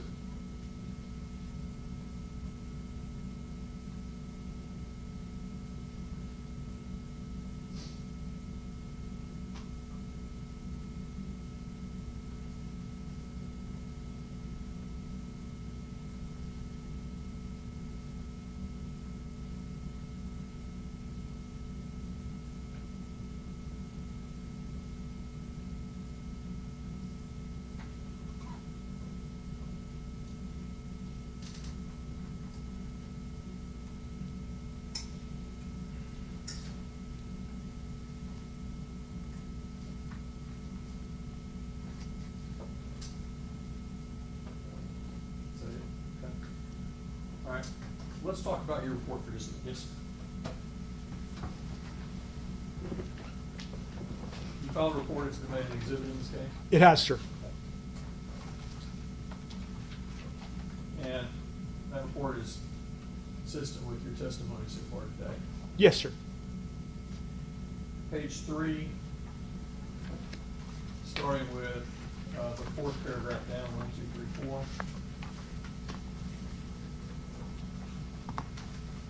And I'll read it to you. Yes, sir. You can read along if you do as well. Just make sure that I'm accurate. If I leave anything out, please let me know. Understood, sir. Deputy Courtney Parham's actions occurred in direct response to Freeman's active assaultive behavior and were intended to stop ongoing violence and protect other deputies. Any knee placement used by Deputy Parham was brief, intermittent, adjusted as control efforts evolved, and applied only while Freeman was actively resisting and assaulting staff. Deputy Parham discontinued the use of force once Freeman's resistance subsided and scene security permitted, demonstrating compliance with training principles governing force cessation and de-escalation. Is that an accurate reading of your paragraph? It is, sir. Now, just a couple minutes ago, when we were watching the video, you said that from the time Mr. Parham put his knee on the back of Gershun Freeman, and then for the first minute or so, Mr. Jones was still on the back of Mr. Freeman. Yes, sir. All the way up to the time that Mr. Parham got off of Mr. Freeman, that Mr. Freeman did not take any acts of assaultive behavior. That's correct, sir. My statement was related to, this was a summary of the findings here. What it is what brought Mr. Parham into the engagement on the 5th floor was the assaultive behavior. He puts the knee in, he repositions it, and he maintains it. He moves from using force as more to a control technique, though it's still an element of force, while they're establishing scene safety and security so they can move to the next phase. In this case, when Officer Jones gets up, or Deputy Jones gets up, Officer Parham has still bought the man. He has got to hold him there. He's got to maintain control over his prisoner that's now restrained. However, the next phase is to start moving towards a care plan. To do that, they want to find a way to handle him more effectively. Mr. Freeman will not be walking to medical. He has demonstrated that's not in anybody's best interest. They're going to get the smocks to cover him with that.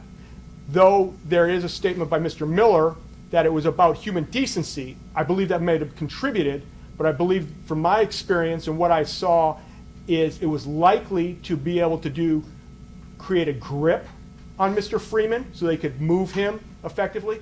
And more importantly, even the idea that as contaminated as he was with OC spray, medical is not on the 5th or 4th floor. They would have to move him through multiple levels of the institution. So covering him with the smocks would smother some of the OC as they moved him down for his assessment by medical. I'm going to read this sentence to you. It's the second sentence of paragraph 4. Yes, sir. Any knee placement used by Deputy Parham was brief. Right? That's the first part of that sentence. That's right? correct, sir. By brief, you mean the 3 minutes and 41 seconds that his knee was on the back? That's correct, sir. Brief is a subjective assessment of it. This entire encounter, from exiting the cell to Deputy Parham getting off of Mr. Freeman lasted only 7 minutes and 40 seconds. It was very quick, very high intensity.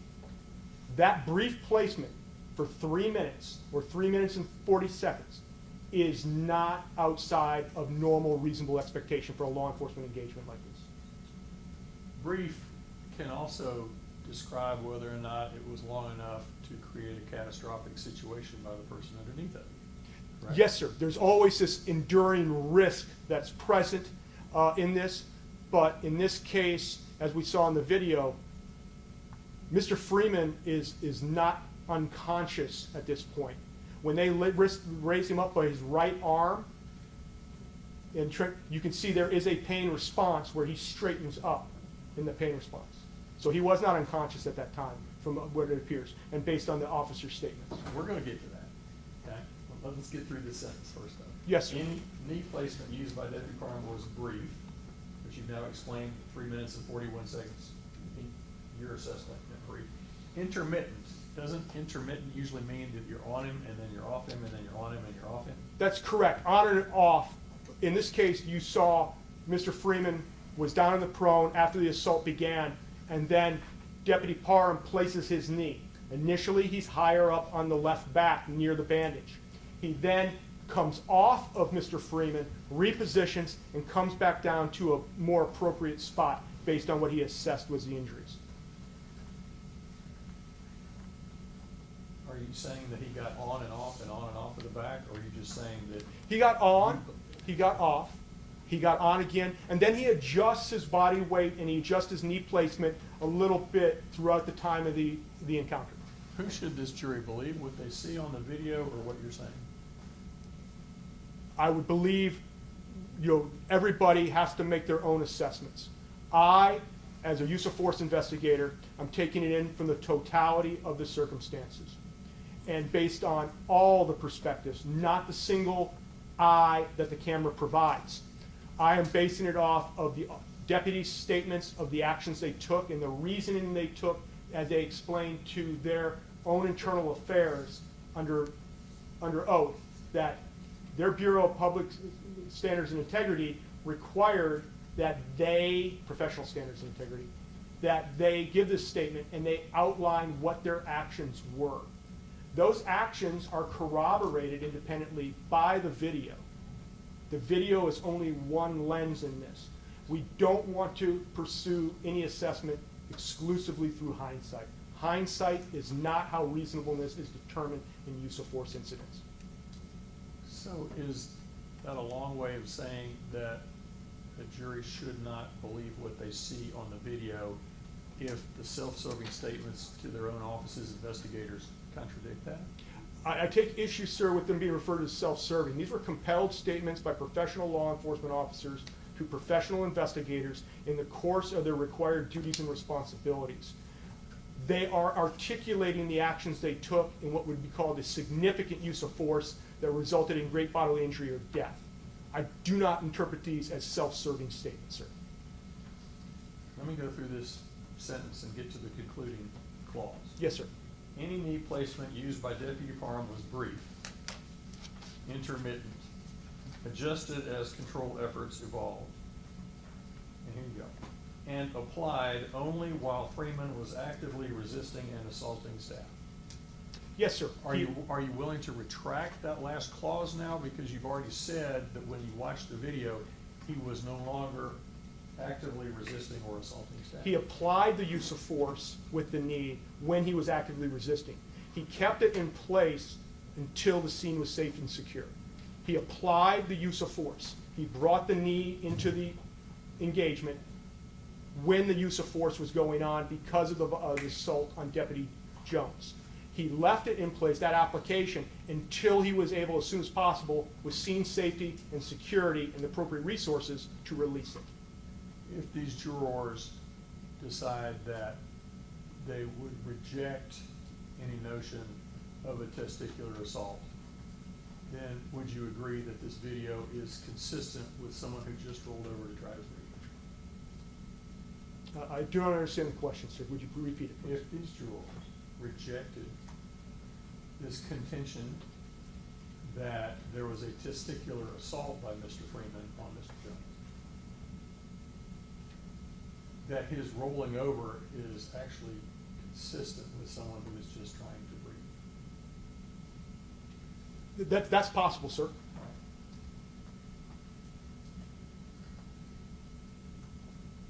Let's go to the last sentence of that paragraph. Deputy Parham discontinued the use of force once Freeman's resistance subsided. Correct? No, sir. That sentence is not complete. That's not complete. Up to that point, that's a correct reading. Yes, sir. And scene security permitted, demonstrating compliance with training principles governing force cessation and de-escalation. That's the complete sentence. Could we read that a little slower for the jury, sir? They may not have got that. I'm sorry asking questions. I shouldn't do that. I'll be glad to read the whole Thank you, sentence. sir. Deputy Parham discontinued the use of force once Freeman's resistance subsided and scene security permitted, demonstrating compliance with training principles governing force cessation and de-escalation. Okay, that's the whole sentence. Yes, sir, it is. Let's take the first half of that sentence. Deputy Parham discontinued the use of force once Freeman's resistance subsided. That's not an accurate statement, sir. It's a totality and the scene safety allowed. The application of the knee required that that on Mr. Freeman required that Deputy Parham control Mr. Freeman. Control is a human endeavor. Restraints are not control. He had to maintain control in that situation. Placement of a knee, shifting your body weight, and limiting the weight you exert onto an individual is a common, regularly used technique in law enforcement to keep your hands free as you work your way through, ensuring the scene is secure and you have the appropriate resources for the next phase of what you're going to do. Well, here's my question, sir. Once Mr. Parham got on his back, then for a short period of time, Mr. Freeman moved his head and he moved one leg a few inches, several times. Did you see that? I did, sir, when he and Officer Jones were applying the shackles. And while they were waiting for the shackles to arrive. Yes, sir. And then 20 to 30 seconds before the shackles were actually placed on his legs, Mr. Freeman stopped moving. You didn't see any more evidence of voluntary movement from Mr. Freeman, did you? The video is not so distinct as to be able to discern that, sir. Could you discern any voluntary movement from Mr. Freeman from a time point 20 to 30 seconds prior to the leg restraints being placed all the way to the time that Courtney Parham gets off of him a couple minutes later? I couldn't discern from the video. However, we see when the other officers arrive with the smock, we see the pain response when his arms are pulled up and to that kneeling position where he kind of lifts up a little bit because of the pain on his right arm and shoulder. Let's talk about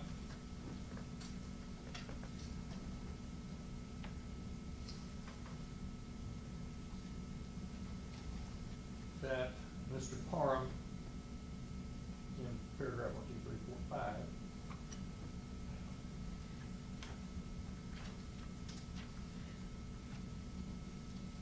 first sentence, once Freeman ceased resisting, deputies appropriately transitioned from force application to post-custody care. That's your first sentence. Yes, sir, it is. Now, he ceased resisting the time that Mr. Parham first got on his back, correct? Yes. He ceased moving about a minute later. No, sir. I don't agree to that assertion. But he certainly didn't resist all the way from the time that he got on his back to the time that Mr. Parham got off of his back. No. At a certain point, when Mr. Parham becomes the only officer on him, the only law enforcement officer on him, it is about control there and monitoring the prisoner. Your sentence was, once Freeman ceased resisting, deputies appropriately transitioned from force application to post-custody care. So are you saying that Mr. Freeman needed to cease resisting for 2.5 minutes before the deputies could appropriately transition? No, what I was trying to articulate there was that the application of force that was there was appropriate until they had additional resources there to move his into the next level of care.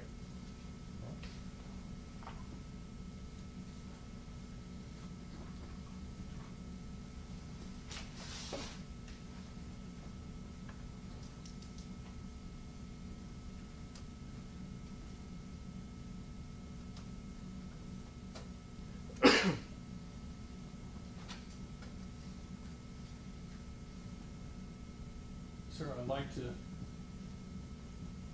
take you back to the point where Mr. Parham gets off of Gershun Freeman's back. Yes, sir. Let's play that. Step down. You may. Thank you.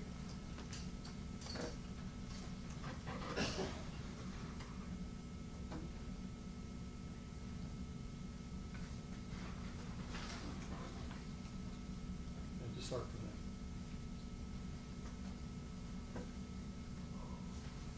See what time stand that is.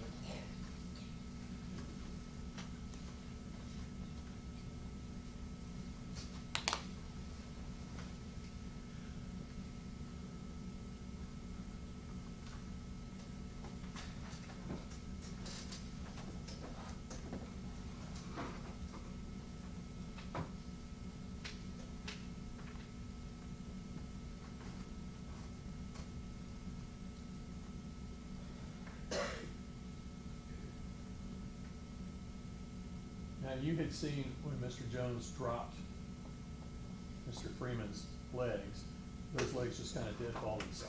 Yes, sir. You can see that. And now, when the other deputy drops the legs, they dead fall to the side again, right? Yes, sir.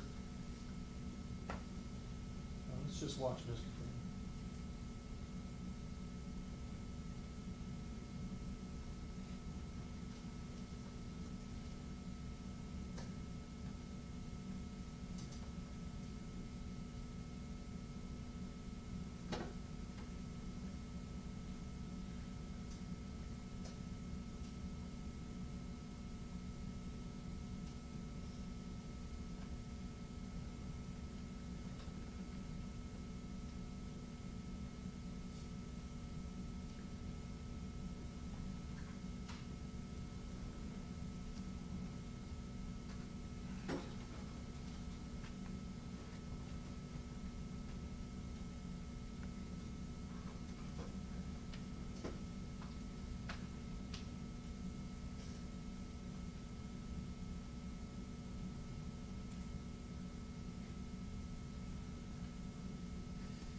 Paula?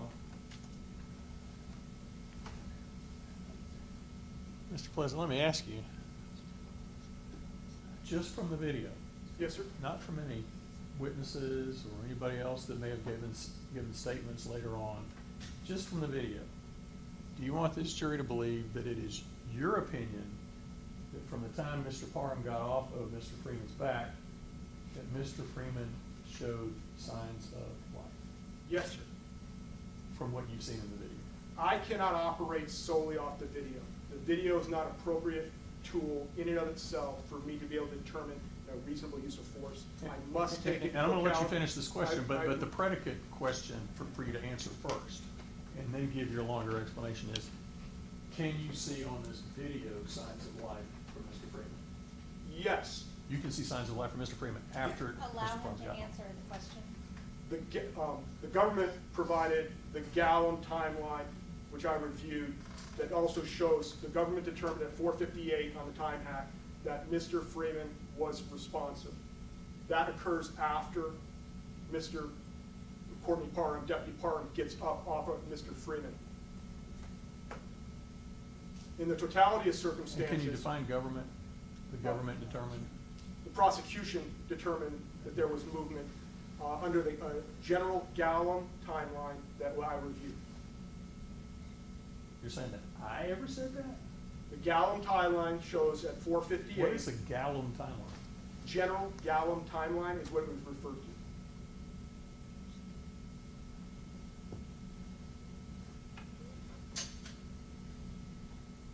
Judge,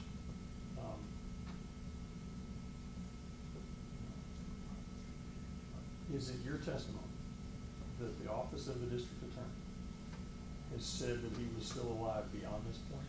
Sir, I don't know who General Gallum is.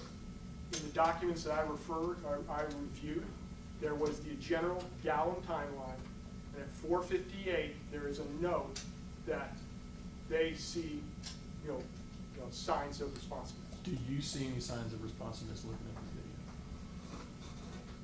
video? In the totality of circumstances, the video is not of high enough quality for me to make a definitive determination. I make my determination based on the totality of circumstances from medical personnel that arrived after this incident and witness deputies on scene that were managing the situation.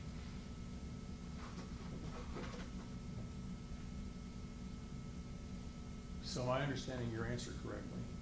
It's not from what you see on the video, it's from what you see on the video plus whatever you have reviewed from the sheriff's deputies' statements. As well as the nurses' statements, and those contribute to that as well, sir.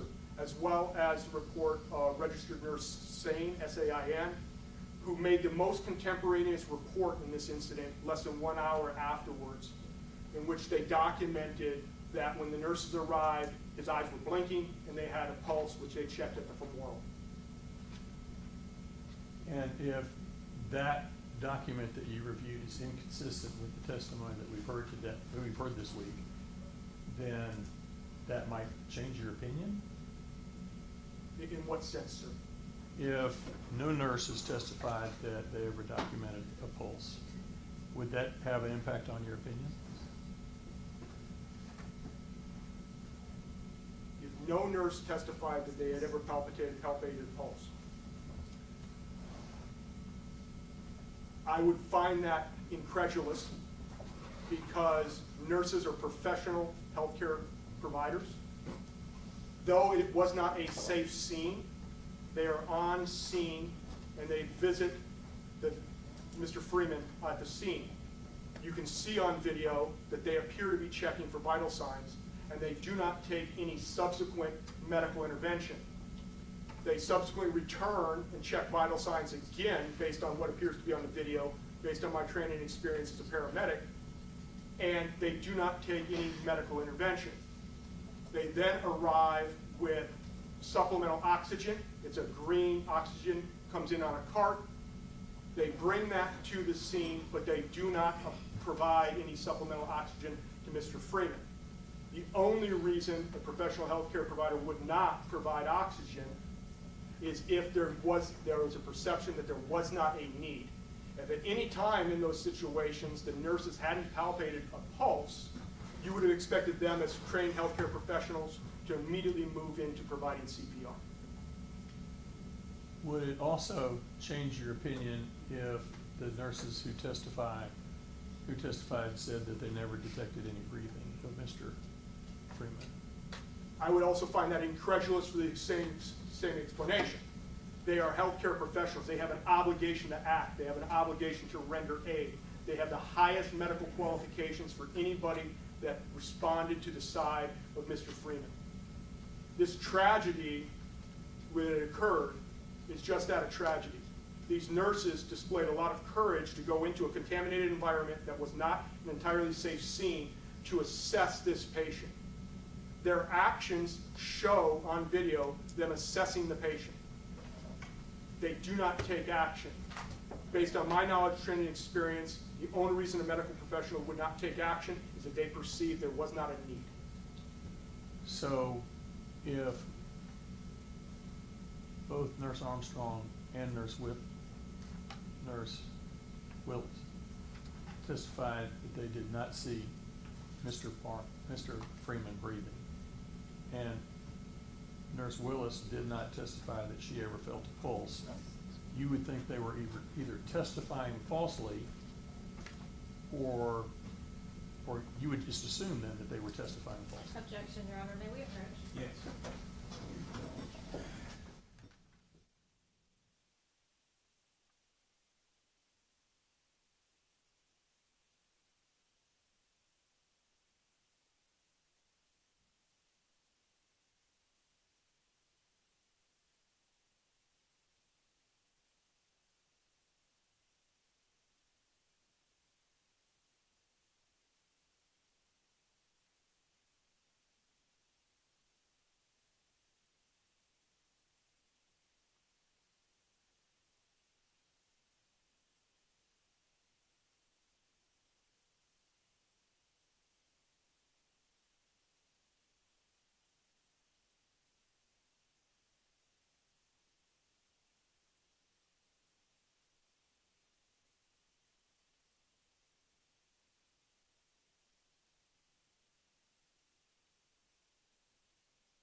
Nurse Armstrong and Nurse Willis both testified that Mr. Freeman was not breathing when they arrived on the scene. It is your belief that that testimony would be false? No, sir. 4 years have passed since the incident occurred. I put more weight on the contemporaneous registered nurse's report that was documented less than 1 hour after the incident, which documents that he had a femoral pulse and he was blinking when the nurses arrived. Have you ever talked to Nurse Singh? I have not, sir. Have you ever talked to Nurse Willis? I have not, sir. Have you ever talked to Nurse Armstrong? I have not, sir. If Nurse Armstrong testified that she attempted to obtain a pulse but could not keep her finger on Mr. Freeman long enough because of the spray, but that she had never felt a pulse during the very brief time that she had her fingers on Mr. Freeman, you're not saying that she's testifying falsely there, are you? No, I'm not. So what it is totality of circumstances as I assess reasonableness. In this particular case, we also have the statements from Deputy Lawson. Deputy Lawson was there throughout the transition to the automatic external defibrillator, as well as the placement of the pulse ox. And he testified, when I was able to be monitoring the courtroom, he testified that they verbally announced that he had a pulse, but that the AED was recommending no shock, which is consistent with what you would expect to see in that situation. And if Nurse Willis testified, she saw herself take the pulse, attempt to take a pulse 5 or 6 times, but that she never felt a pulse, would you say that she's also being untruthful? No, I'm not accusing anybody of untruthfulness. What I'm saying is after 4 years, I need to be able to use the best evidence for me to make my assessment. And in this case, it is the most contemporaneous report closest to when the incident occurred, when literally they're still choking on fumes from OC spray as they're documenting what occurred there. And Nurse Sain's report is the most contemporaneous report associated with this incident. And what if the video clearly shows that he passed, and then both nurses say that he was not breathing and he had no pulse? Are you saying that we should just ignore those 3 things? If that, with that statement, sir, the nurse actions don't reflect that at the time. 4 years later, that may be their recollection. The video is recording their actions as it occurred. And as professional healthcare providers, the highest level of medical personnel available to Mr. Freeman at that time, if they had not detected a pulse or did not believe he was breathing, you would immediately anticipate those professionals moving into CPR as well as providing supplemental oxygen. We do not see that. Based on the totality of other witness statements and the video, that is consistent with Mr. Freeman still moving air and still being alive at that time, sir.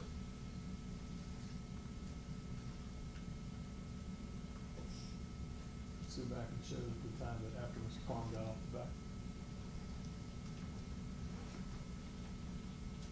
We can show a few seconds of him on the back. Okay if I step down, sir? Yes, yes.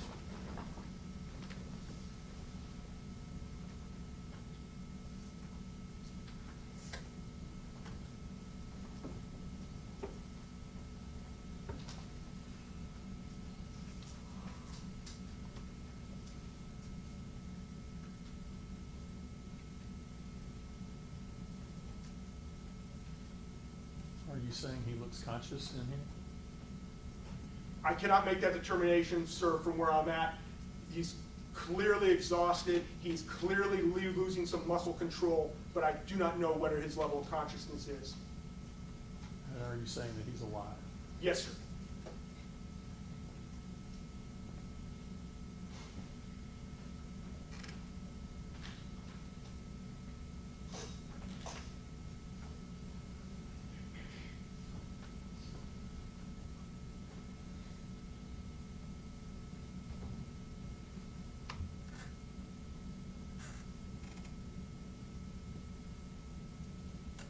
We can certainly agree that this is the condition that Mr. Freeman was in by the time Mr. Parham finally got off of it. In what sense, sir? What we're seeing here is the condition that Mr. Freeman was in at the time Mr. Parham finally got off. Objection, Your Honor, lack of personal knowledge. He does not have a medical device attached to him.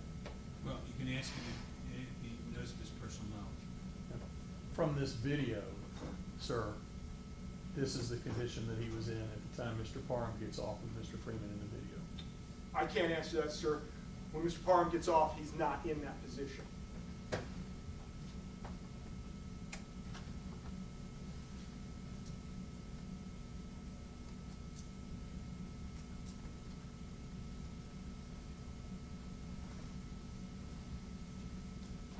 Now, I'd like to go back to the time, we have a seat. Yes, sir. I'd like to go back to the time when Mr. Parham, Mr. Jones was on top of Mr. Freeman. Mr. Freeman rolls on his side, and then Mr. Parham gets on the back. That's where I want to get to. Yes, sir. So you want to talk when Deputy Jones is in the mount position. Once Mr. Jones is on top of him, and then he rolls on his side, and then Mr. Parham gets on. Let's start with that. Okay. That's good. Now we're going through that. That's okay. We can do that.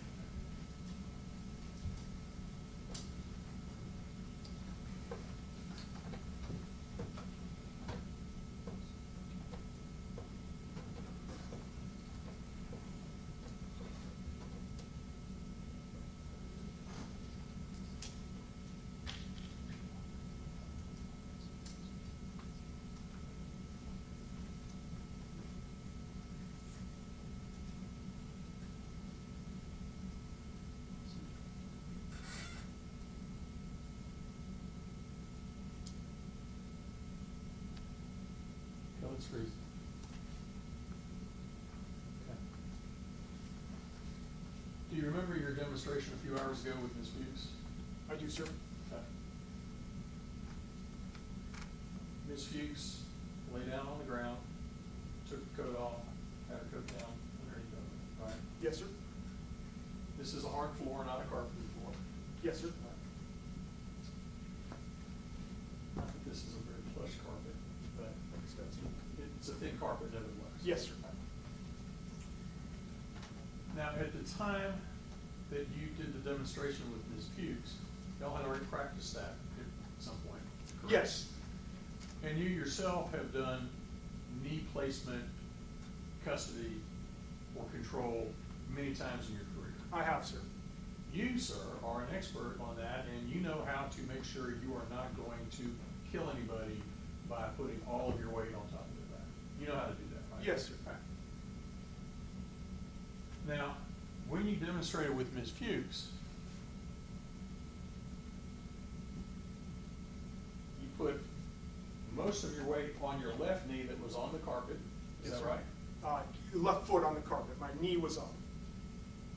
It was your left knee that was up? Left knee was up, right knee was down. Right knee was on the carpet?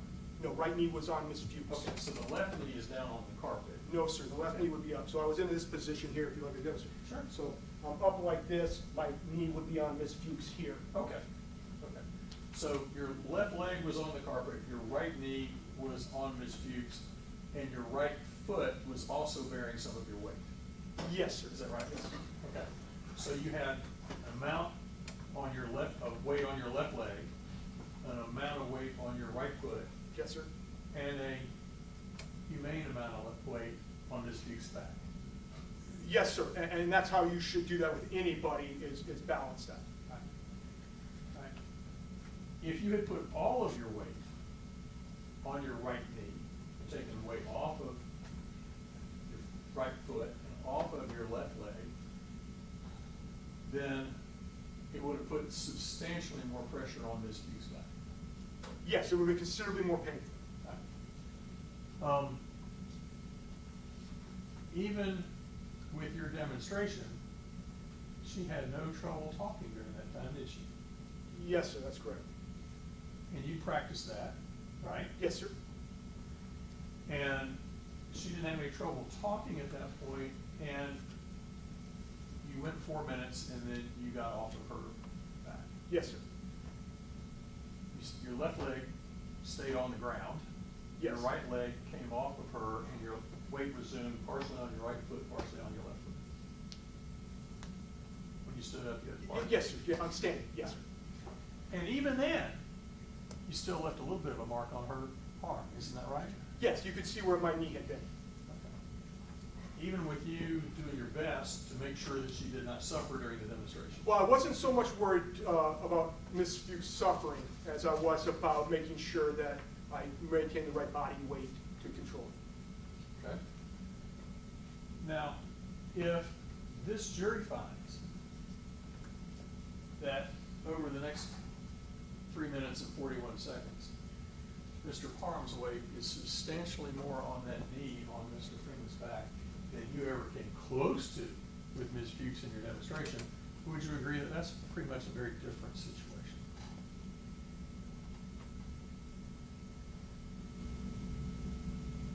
Not necessarily. Depends on the totality of the circumstances, what's going on at that moment. And I don't have the context for that right now, for that viewpoint here, sir. All right. Mr. Parham's right knee is on Mr. Freeman's leg. Yes, sir. He's got the left leg out. Yes, sir. With his knee bent at nearly a 90-degree angle. Not quite a 90-degree, but close to a 90. Agreed, sir. Okay. And if his body mass has shifted over onto being straight up above that knee that's in Mr. Freeman's back, that would have put a lot more pressure on Mr. Freeman than you ever came close to on Ms. Fuchs. Yes, sir, it would have. However, what we found with prone restraint and weight during prone restraint, that you can put more than 200 pounds if you needed to before you start to have any sort of issues with the transfer of hypoxia. All right, let's play.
testimony that Mr. Parham's positioning over top of Gershun Freeman is similar to the body positioning you had over Ms. Beeks earlier today?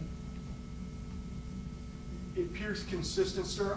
From this angle, I can't say exactly how he's positioned, but it appears that he has got a similar position on Mr. Freeman that I had on Ms. Beeks. Now, are you saying that you could not tell if he was putting any more downward pressure on Mr. Freeman than you had put on Ms. Beeks? I don't know, sir. I would assume he was using more downward pressure. Mr. Freeman was a larger man and had been combative, so it's likely that he was putting more pressure than I put on Ms. Bukes. Thank you. You can have a seat. Thanks, sir.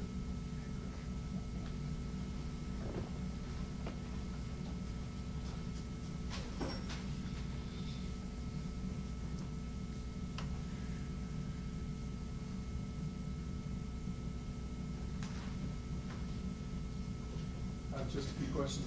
I just have a few questions left for this witness, Judge, if I can confer with Ms. Hunter and Ms. Brady.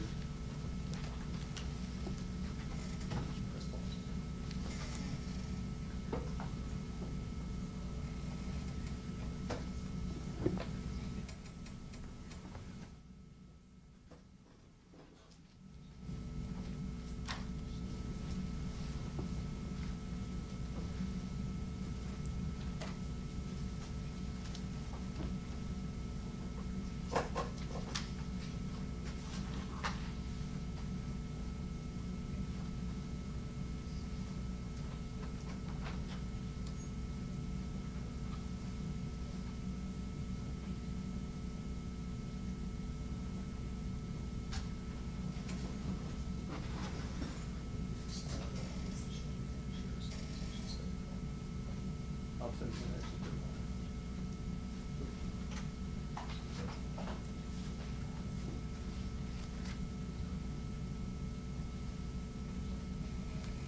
Mr. Pleasant, I want to go back to your report. Yes, sir.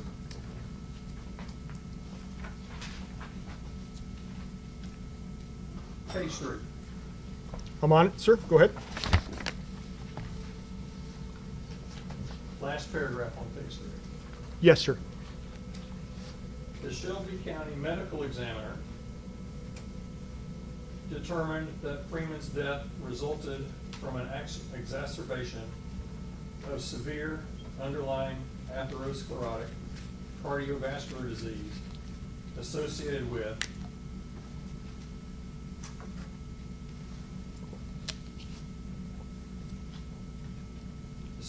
with physical exertion and struggle with a probable psychotic disorder as a contributing factor. Is that what you wrote? Yes, sir. That's a quote from the medical examiner's report. Let's talk about the medical examiner.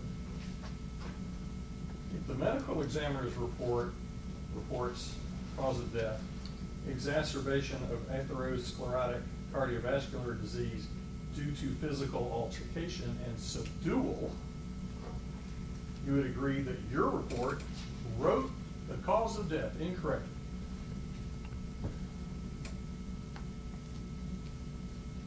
Could you repeat that again, sir?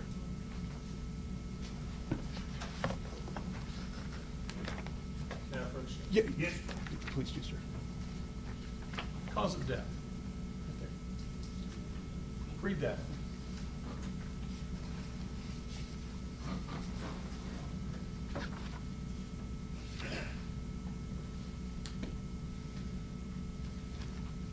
So I was referencing cause of death from the report of autopsy examination, where exacerbation of arteriosclerotic cardiovascular disease due to physical altercation and subdual, where But your I put reports- eye exertion and struggle. So I think as a layperson, I was trying to make it more understandable. I did not interpret it as changing the cause of death, sir. What you wrote in your report was, Shelby County Medical Examiner determined that Freeman's death resulted from an exacerbation underlying atherosclerotic cardiovascular disease associated with physical exertion and struggle Whereas what the report actually says is due to physical altercation and subdual. I interpret those as largely similar context, sir. He fought, and unfortunately, he passed. You don't think this is intentionally misleading? No, sir. That would be unprofessional, unethical, and it's not something I would entertain.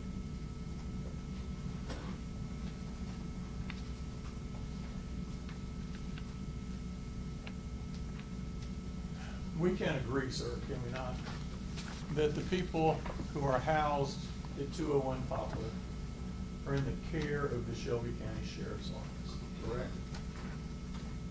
Yes, sir. They're in the care, but they're also under the control and supervision of that office.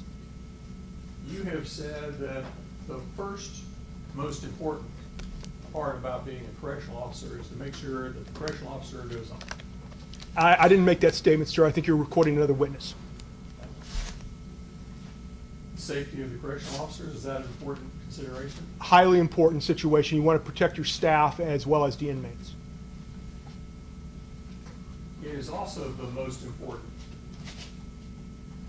part of running a jail is to make it safe for the people who have to stay in the jail. Is that right? 100%, sir. Let's put up the mission statement.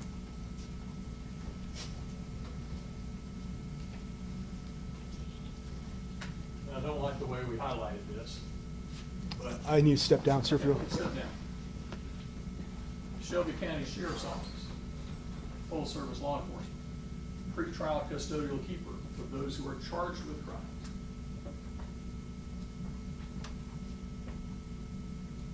It is the mission to protect the lives and property of the citizens, to maintain a safe and secure jail. Would you agree that that is what should be in a mission statement for the Shelby County Sheriff's Office? Yes, sir. You can have a seat, I'm not gonna have you read any more from that.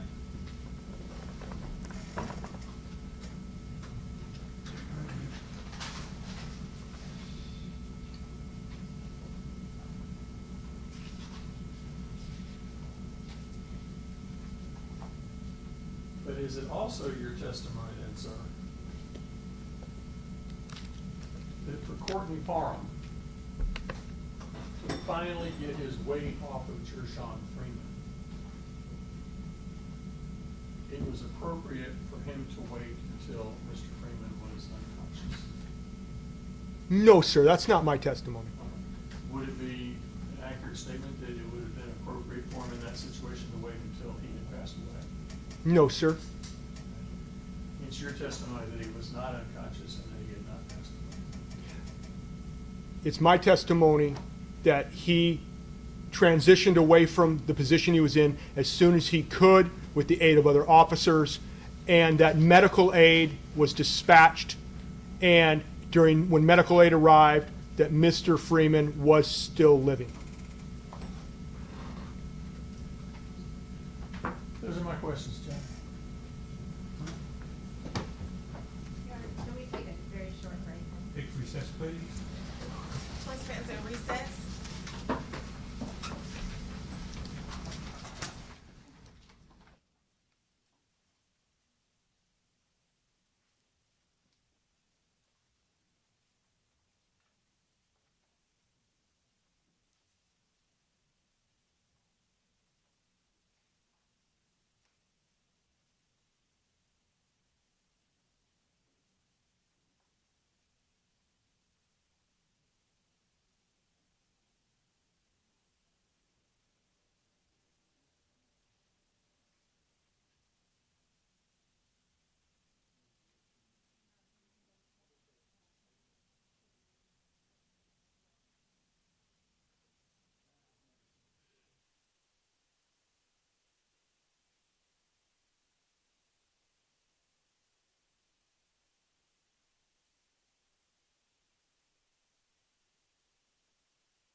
Mr. Pleasance, very briefly, I think it's just one question and maybe one follow-up.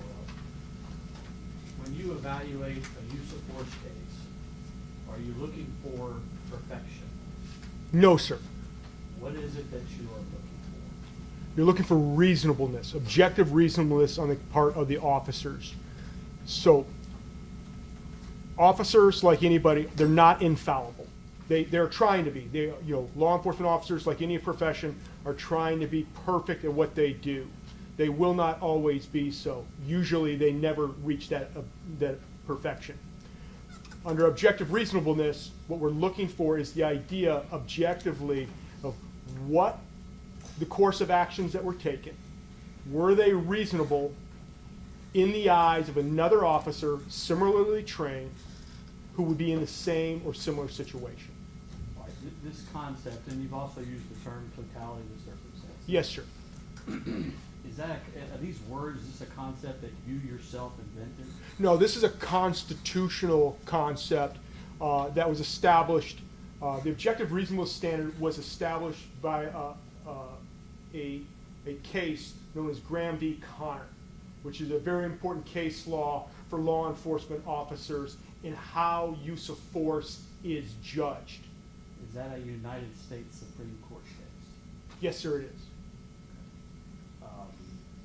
And that's the lens through which these are viewed, correct? Yes, sir. Yeah, the lens is through that objective reasonableness without hindsight. So you have to put yourself in the perspective of a reasonable officer who is similarly trained and in the same situation that the officers in this incident were. And then you have to base their decision based on, was it reasonable based on those totality of circumstances? That's all happened. As briefly as I can, Your Honor.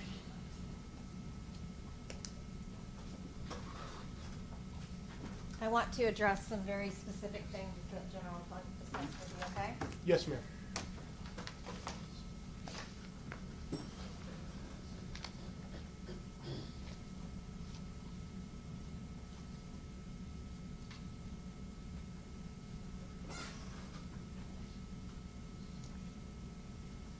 Okay, for the record, E2 has been previously entered as Exhibit 12.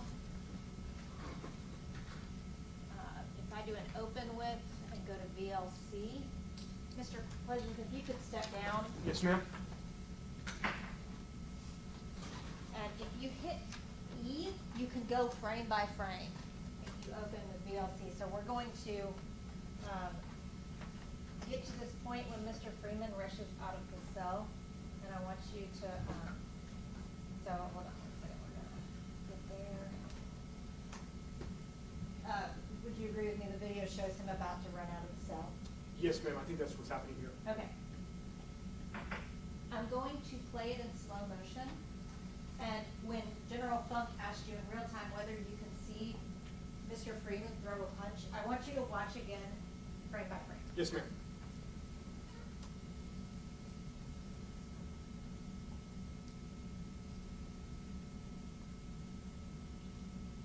What do you see right there? With this arm. Looks like he's got some sort of overhand movement, over the shoulder movement with his right arm. Your wire disconnected.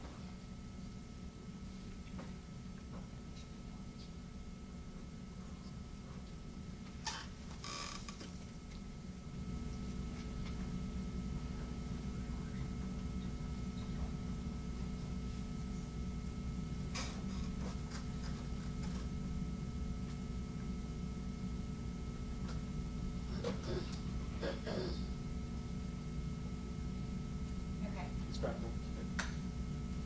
Next frame, what is that hand doing? It's moving forward, and that's a strike, ma'am. So, does that affect your previous testimony, watching it in real time fast, whether or not you saw Mr. Freeman strike the officers at that point? I had not seen the strike in real time, but it doesn't change my position that it was a violent assault against the officers. Right, when General Funk was asking you about whether Mr. Freeman came out swinging, Yes, ma'am. Now, the answer is yes, he came out swinging.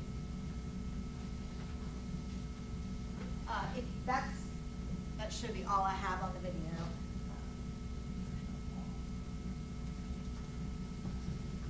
And you'd agree with me, Mr. Parham was not in that? No, Mr. Parham was never in fourth floor J-Pod that day.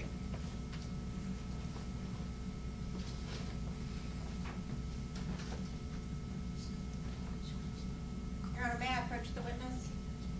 I'm not going to ask him what's in it. I just want to show this first 2 pages.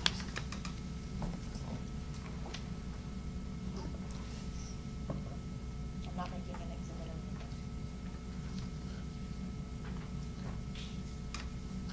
it. Your Honor, may I approach? Yeah. Mr. Pleasance, do you recognize that? I've seen one of several of these. These were what I refer to as the Tennessee Bureau of Investigation documents. Is that what General Funk was talking to you about when he was referring to self-serving statements? Yes, ma'am. Okay. This is what I interpreted in his speaking to. Okay. Now, you had indicated that you thought that the TBI had adopted those. Can you- Yes, based on my knowledge, training, experience as a federal agent, if we accepted another agency's statement, we would adopt it. When we put it into our document, we were essentially documenting that, hey, this statement is ours now. Would you read the first 2 pages to yourself Yes, ma'am. and tell me if anything in there indicates an adoption of those statements?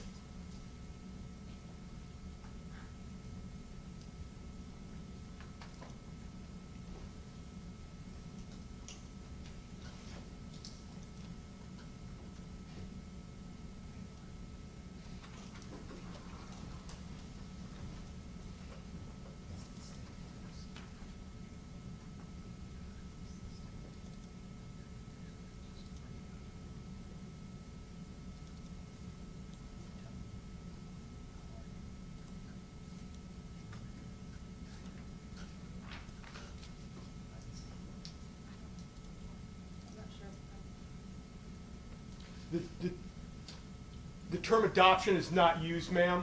One of the things that I was considering in my assessment of it was that they had, they provided a receipt for the statement, property release forms, and that had all been provided to the agent, and that it was for the use of the TBI based on the. We're not allowed to show it to the jury, I'm sorry. Oh, I'm sorry, ma'am.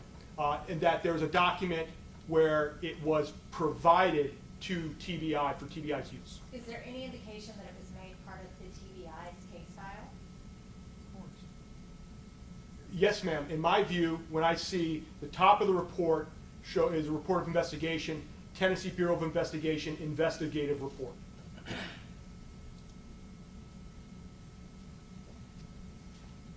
I want to speak, if you have a comment, approach. Yes.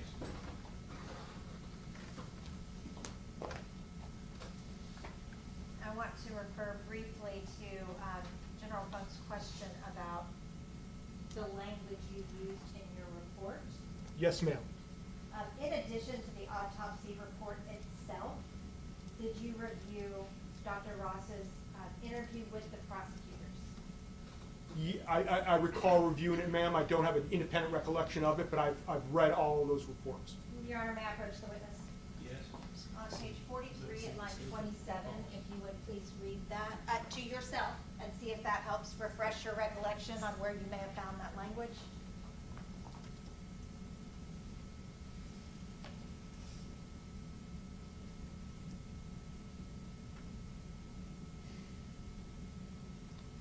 I remember reading this, ma'am, and that may be where I pulled it from.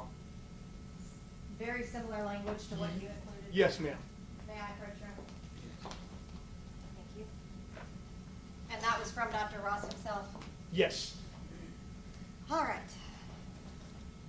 General Funk was asking you about our demonstration. Yes, ma'am. How did the weight that you placed on me today compare to the weight that we used when we practiced? Comparably so. Would you say that it was more today or less today? Equal to. Okay. I thought it was more. My apologies. you said that because Mr. Freeman was bigger than me, that is something that you took into consideration. What does that mean? Yes, it's proportionate based on, control is about just that, control. I don't need to exert as much strength on Ms. Fuchs to control her physically as I would for a fully grown man. And that's where when I said that it may not have been, it would be commensurate, but it may not have been the same amount or lesser or more. Yeah, what about it, Your Honor? Yes, ma'am.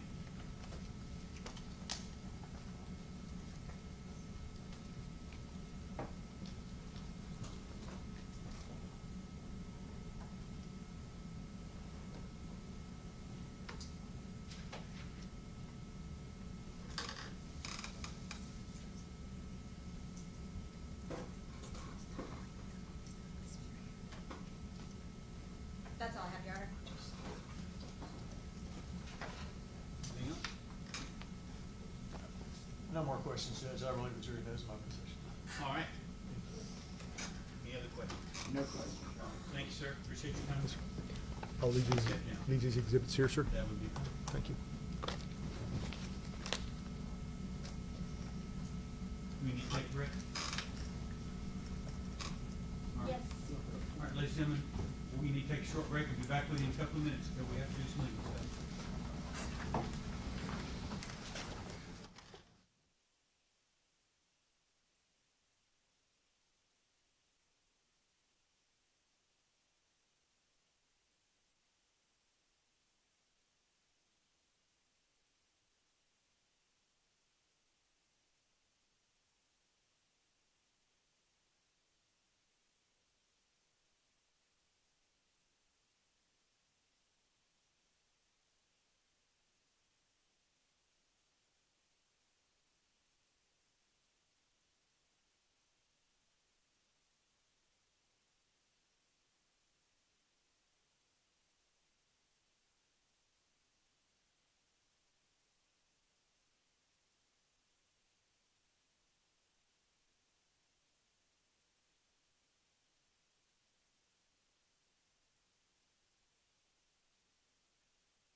approve today, that we can finish it, it won't take us a long time.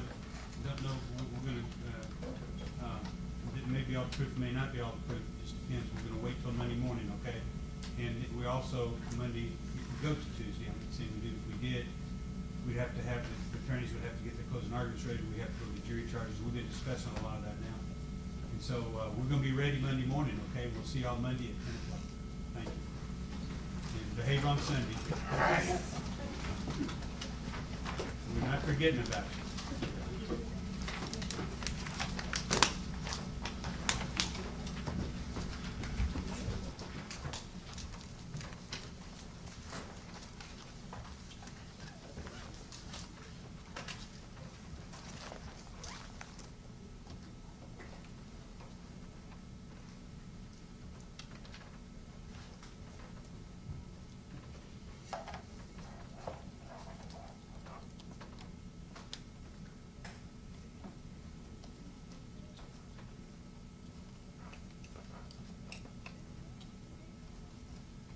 All right, we'll just adjourn court until 9 o'clock Monday, 10 o'clock for the case.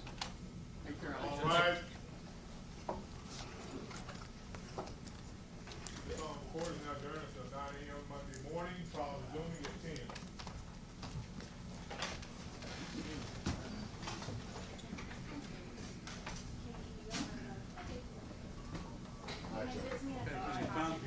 Mr. Funk, Mr. Funk, I know y'all have computers and everything, but you're welcome to borrow my volume 7 for this, on that statute that you quoted if you want. What we got? Back. We've got Westlaw, Judge, thank you. Okay, I know you have it on the computer, sometimes people like to read. I like the hard copy, and I've actually got the TPI hard copy in my room at the hotel. Good, okay, all right. And Judge, I know you're in charge of some of this.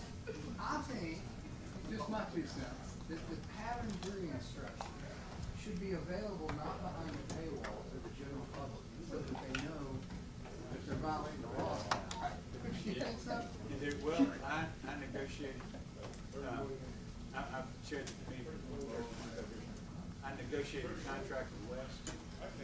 They said it's $480. I know. Yeah, and they said that if we did that, they could forget about it. It was gonna be addressed there.